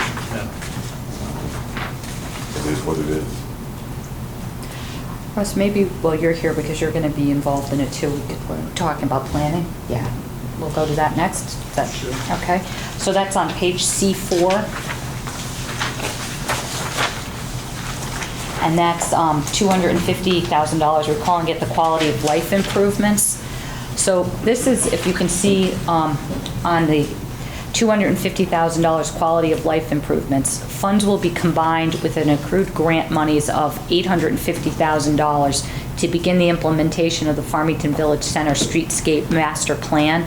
This plan describes sidewalk, streetscape, and gateway improvements over a 7-phase planning and construction period. The total funding for the first year of the project would be approximately $1 million, and it would be used to replace portions of the sidewalk in Farmington Village. So in hand, we have $375,000 of grants and, we have $850,000 in grants and then the $250,000 for here. So it would be about $1 million worth of work. Our streetscape plan shows that each side of Main Street is about $1.6 million, but this $1 million would get us a pretty good start on it. If you remember in the strategic plan, we said to get a little subcommittee together just to look at that, again, about how we want to phase this out. It's somewhat, Russ and his staff has the project designed already, so it's designed and it's ready to go. It's just a question of, there are parts of Main Street that have very bad sidewalks, but it's a question, do you go there and push out, or do you start at the beginning and go down? So we really, I think our little subcommittee needs to walk the area with Russ and to look to see which is the best way to do it. But this would get a very good start of the plan. $1 million, it would be $1 million. And that's, like I said, it would be $850,000 in grants and then $250,000 with our money, and then broken out for the rest of the years. What is the time constraints on those grants? Are those grants that we have to use fairly quickly? One of the grants is the Yukon connectivity grant we have to use relatively quick. That's $375,000.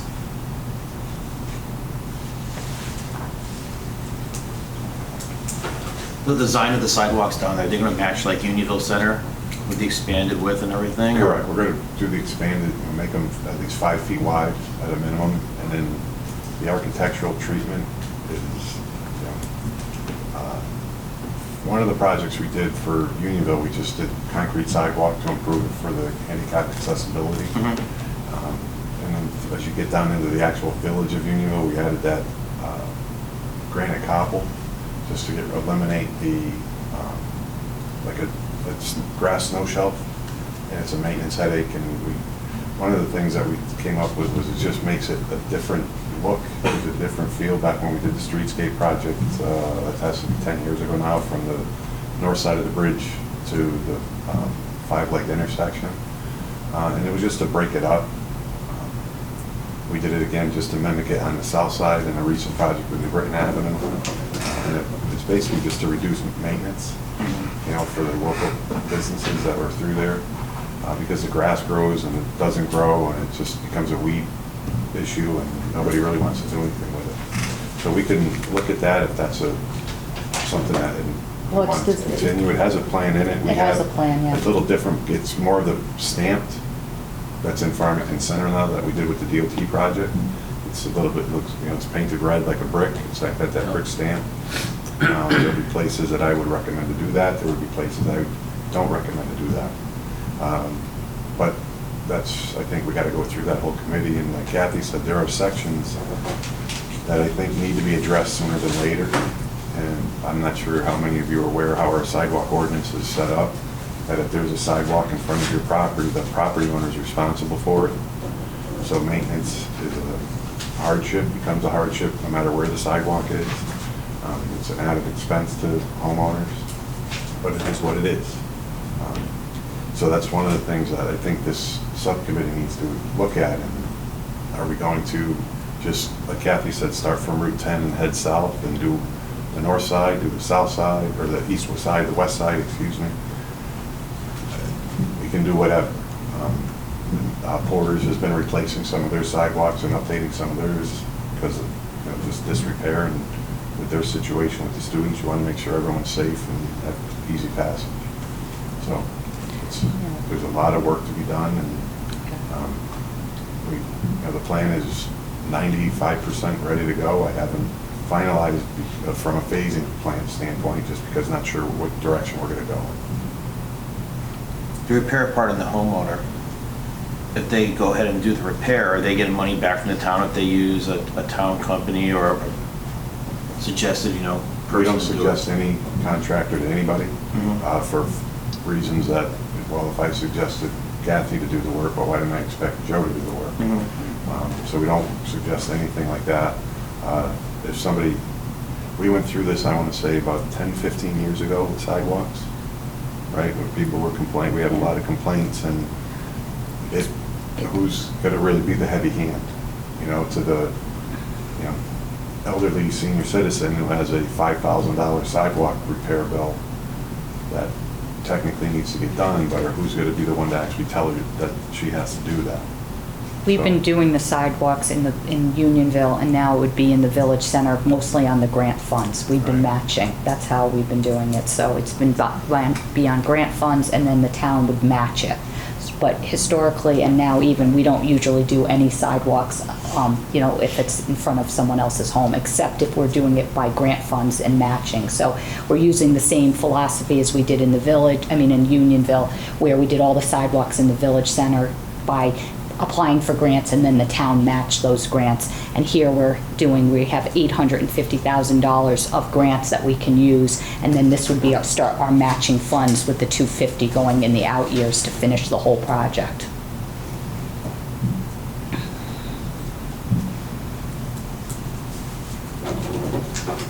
Okay. Any other questions? Okay. Thanks, Russ. Thank you. Thanks, Russ. All right, and I think Nancy. Thanks, Russ.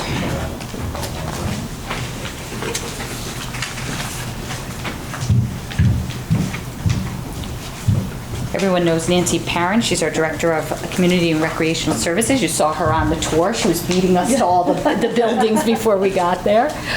She's on page C6, top Community and Recreational Services.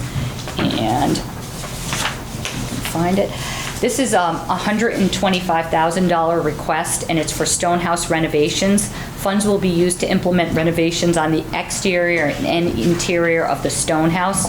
As you see when we went to the building, renovations of the stone house are very much needed. The facility also includes affordable apartments that the town leases to qualified individuals and couples.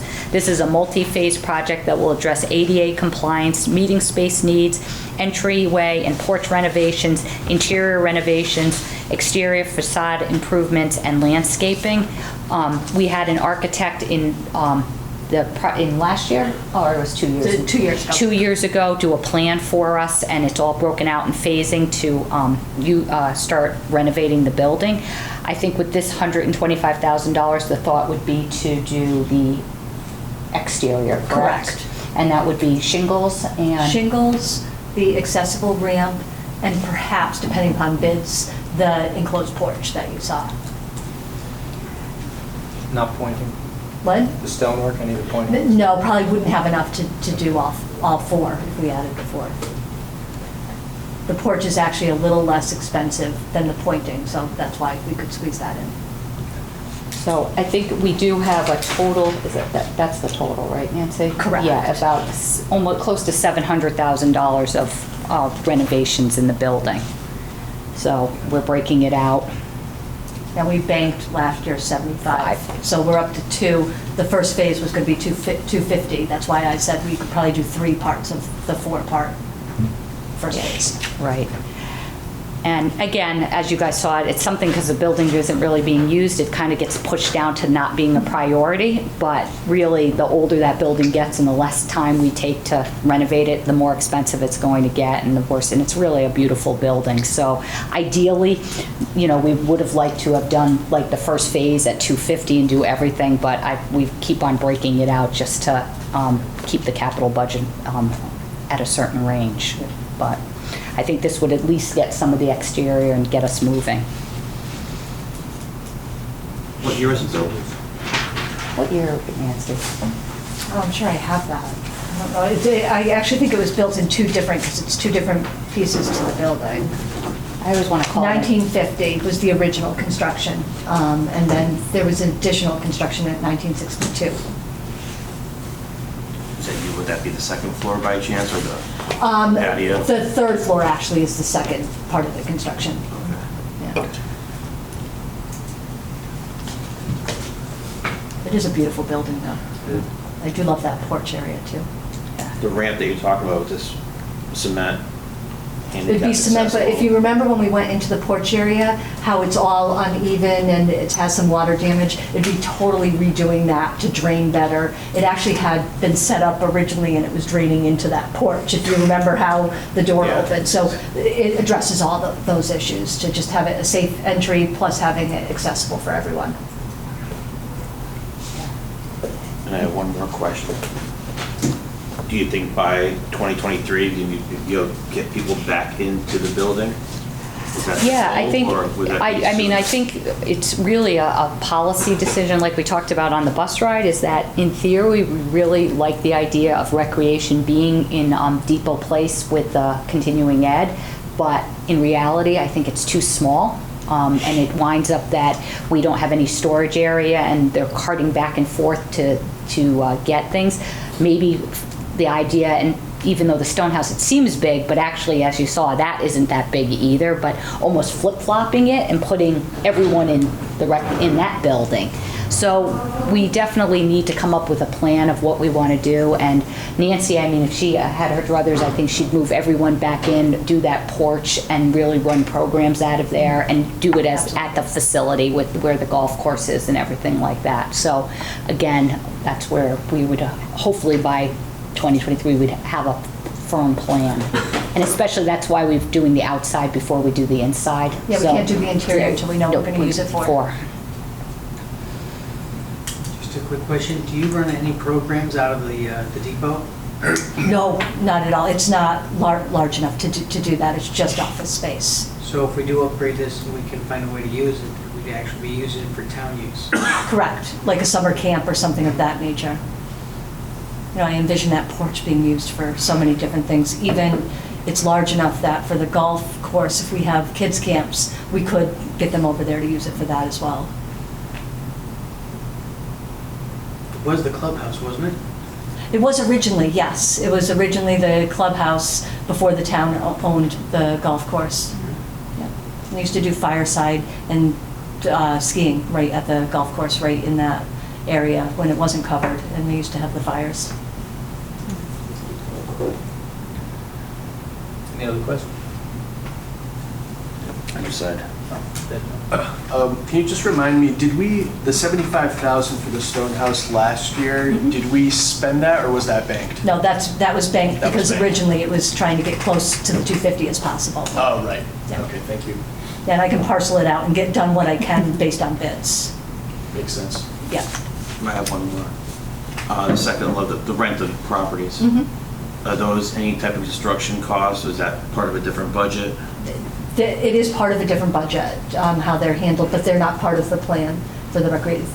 They're actually have been updated as needed through the housing budget. And there would be no plan to really change that at this point in time? No, we have 2 long-term tenants who I don't think we're, who will be staying there, and then we do have one that will be vacant very soon, that will be rehabbing, just our normal schedule for rehab. Painting, carpeting, and Yeah. such? Yeah. Exactly. Good. Good, thank you. Thank you.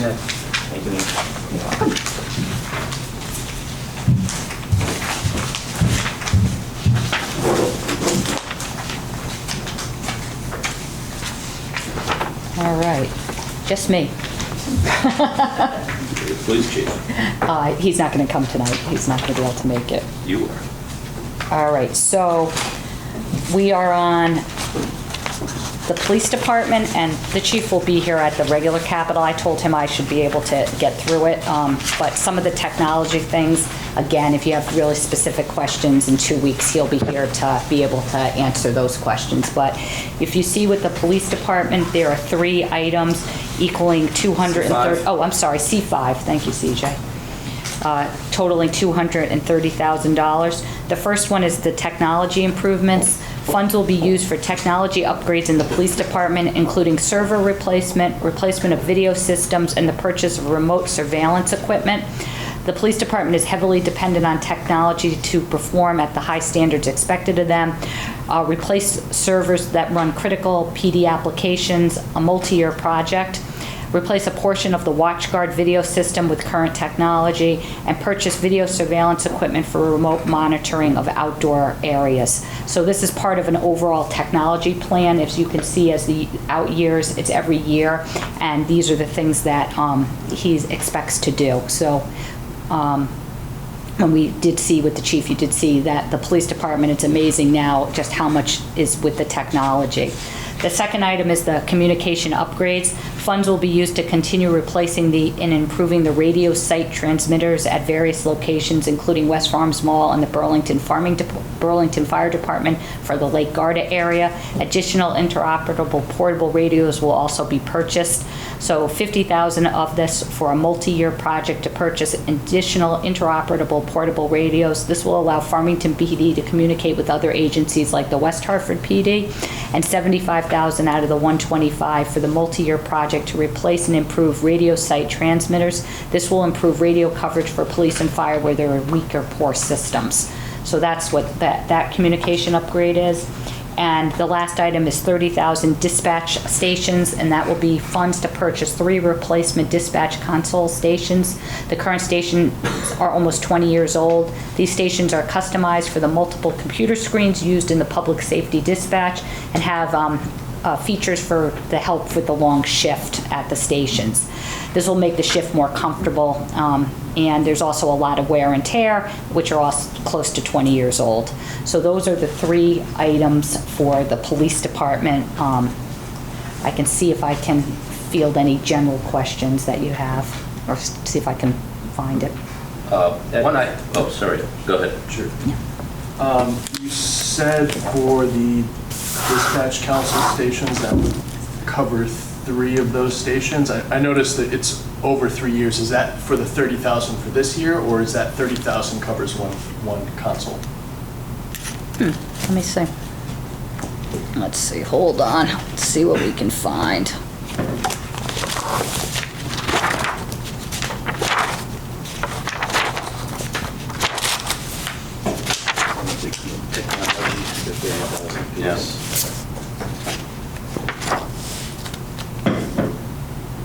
In the write-up, it says the funds purchased 3 replacement Yeah, discount 3 consoles, but that's point is good. It's, we got 30, or only 3 consoles, so. Yeah, you know, I'm not sure. I'm not sure, I'll we can find follow out. up with Yeah, I will absolutely follow up. I get the impression it says may only need 2 of the 3 years. So my thought is that that we're doing 1 each at a time. That would be my guess, but I will find out with him on that. Councils. Kathy, does, we do dispatching for Burlington. Yep, we do. Is it just fire now, or do we do anything else with them? No, I think we do, well, 911, right? Yeah. So, could they be funding some of these? Well, we do. We have a grant because we're a regional department, and so we get quite a bit of money from the state. We don't charge Burlington because it goes through the state to be the regional dispatch, but it is something to look at. We've never charged for this stuff that's in, like the equipment, but it is something maybe that we consider. But we do get a large grant from the state for being a regional dispatch system. Okay, so we get money from the state to help us fund the dispatcher. Dispatch the dispatcher, or the center. We actually get funds. It's used for the actual like an extra dispatcher. Okay. So like an employee. Yeah, an employee. Yeah. Okay.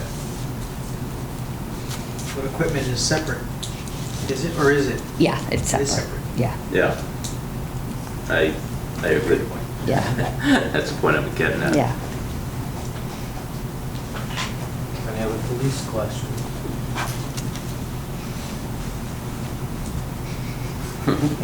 No.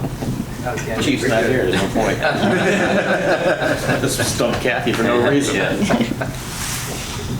Hey. That already did that, can't do it twice. All right.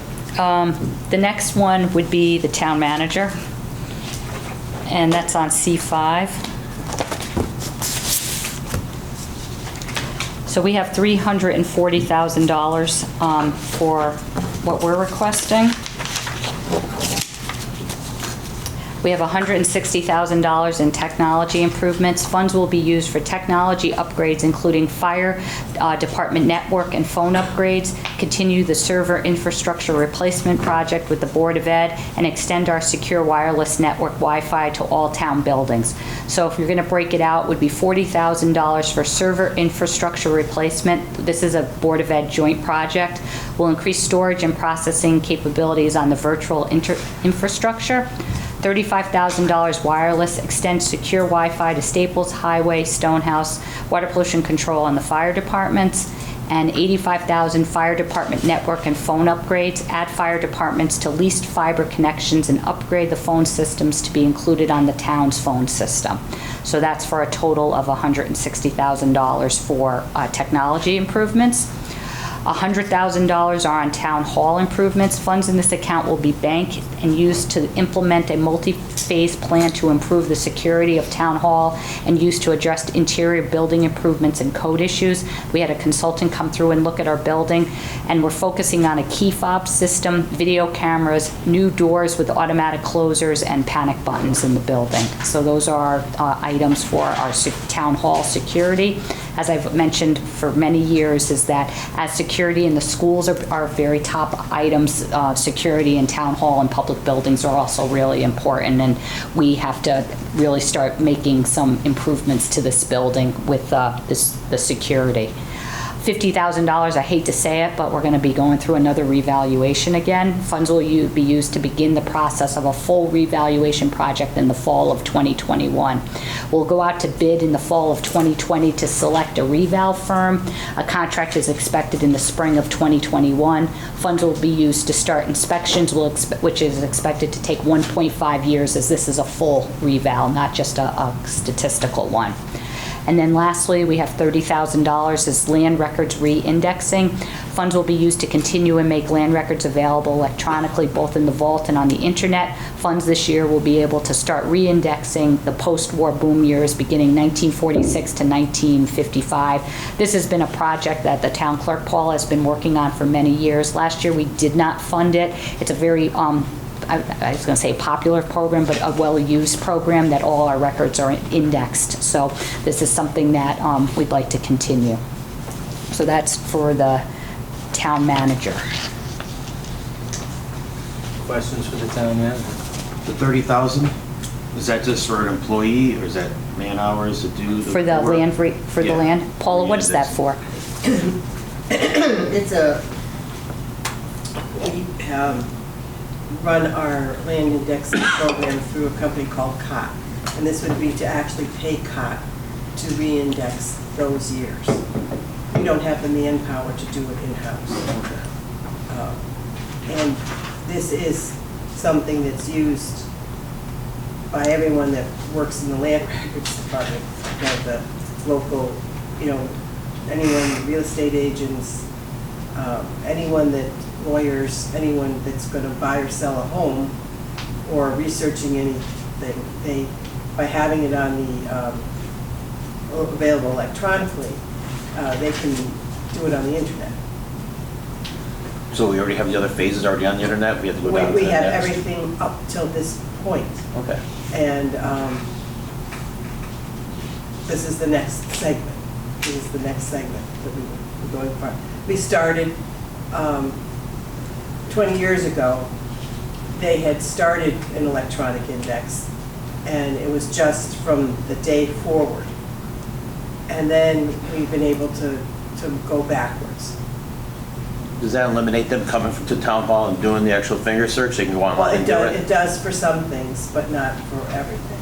Right. Well, obviously, we don't have all the records. Right. Because some properties of Farmington are very complicated, and they have to go back, hundreds of years because of the way things are. But for simple searches and things, they don't have to come to town hall. Is there a fee tied when they come to the town hall? Or is this No, paper? we don't lose any. The state law is it's $1 per page to make copies of land records, and they have to pay, and we still get the money. Even if they're doing it on the internet, we get the money. They Okay, can't, so they're sort of blocking downloading it until the... right, they can see, what's for free is you can see the index. So you can see the different documents, but if you want to view them or print them, you have to pay. So we don't lose any income. Thank you.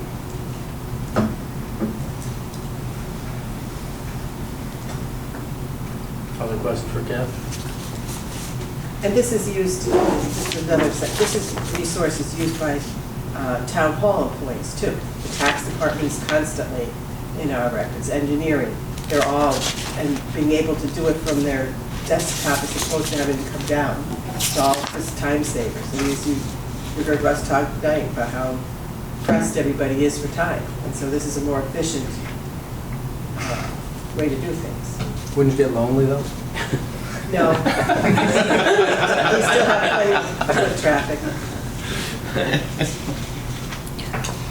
So I think we've made it through all the accounts. So just want to make a couple of just comments, just to help us along for our budget in 2 weeks. I did give you just some data at the back of your documents, and again, that our cash appropriation is $4,335,983. That's what is presented, and if you look at this budget, it's the general fund on page C7 is $4,335,983. So that is our total cash appropriation. Our 5-year average is $2,000,007. So this is $2,000,007 is our 5-year average. Last year was $2,000,009. And so we're at 4.3. So my point is that this capital budget has a very large cash appropriation. So again, just taking that into context, it's 2.9, over $1 million higher than what the cash was last year. So when you include that total cash appropriation into the whole operating budget, that's $1 million will make quite a bit of a swing. So I want, you guys are going to have to think about some policy decisions about what your tax rate you want to be. There's no bonding for any capital. This is, for the last couple of years, we have bonded some school projects to make some headway in the Fryer report. That's not done. You know, if that's something you're interested in doing some bonding or anything like that, I ask that CJ, you know, you guys let me know so we can be prepared and work with the school system on that. But again, if history tells us anything, we're usually around the 2.7, 2.9, high at 3, and this is 4.3, which again, I think everything is, you know, even on my side of the budget, we made substantial cuts out. I think the board did the same thing. But this is much, much higher than what we usually have. So I think you guys should just be prepared for that for the operating budget. Yeah, 46% up from last year, which was a big year. Yeah. So. Anything else? No. I think Edward has a question for you, Jay.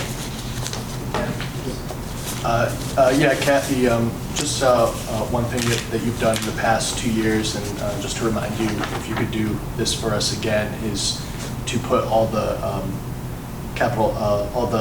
the CIP projects in a priority list. Yep. I think that was very helpful Yep. the last 2 budget cycles, and that would be helpful again. Okay, yep. And obviously, just for the rest of the group, Edward, that would be just the town side. I don't do the Right. board side. Okay. Any other questions for Ken? We're good. And that's it. And then our next meeting is our budget meeting, would be the March meeting. So that would be, you'll have the public hearing on the budget. We'll do that on Tuesday night. We'll go through the public hearing. The school and I will present. You'll have the public hearing. You don't usually ask any questions at that time. That would be Tuesday. And then Wednesday, the next night, would be the board's time. They'd come in and go through their budget in detail. Historically, that's all we have on they start at 4 o'clock. It'll be the board. Then that Thursday, we'll have my departments. We'll go through my budget on that Thursday. Depending on how far we get through, on Saturday, we usually are in the process of wrapping it up and finishing it on Saturday. That's probably the last 5 or 6 years we've done it that way, maybe even further. But we do have Monday and Tuesday put on for us to go if we need to. So that's where we are. Any questions on this? And that's it. Good. We have no executive session this evening. No executive. Correct? Correct. Done a good job looking at our capital going forward, so I will leave you with a quote this evening from Confucius. Oh. A man who does not plan long ahead will find trouble at his door. Excellent. Thank With you. that, I'll Make ask a for motion to adjourn. Second. all in favor? Aye. Opposed? We are adjourned, 8:41.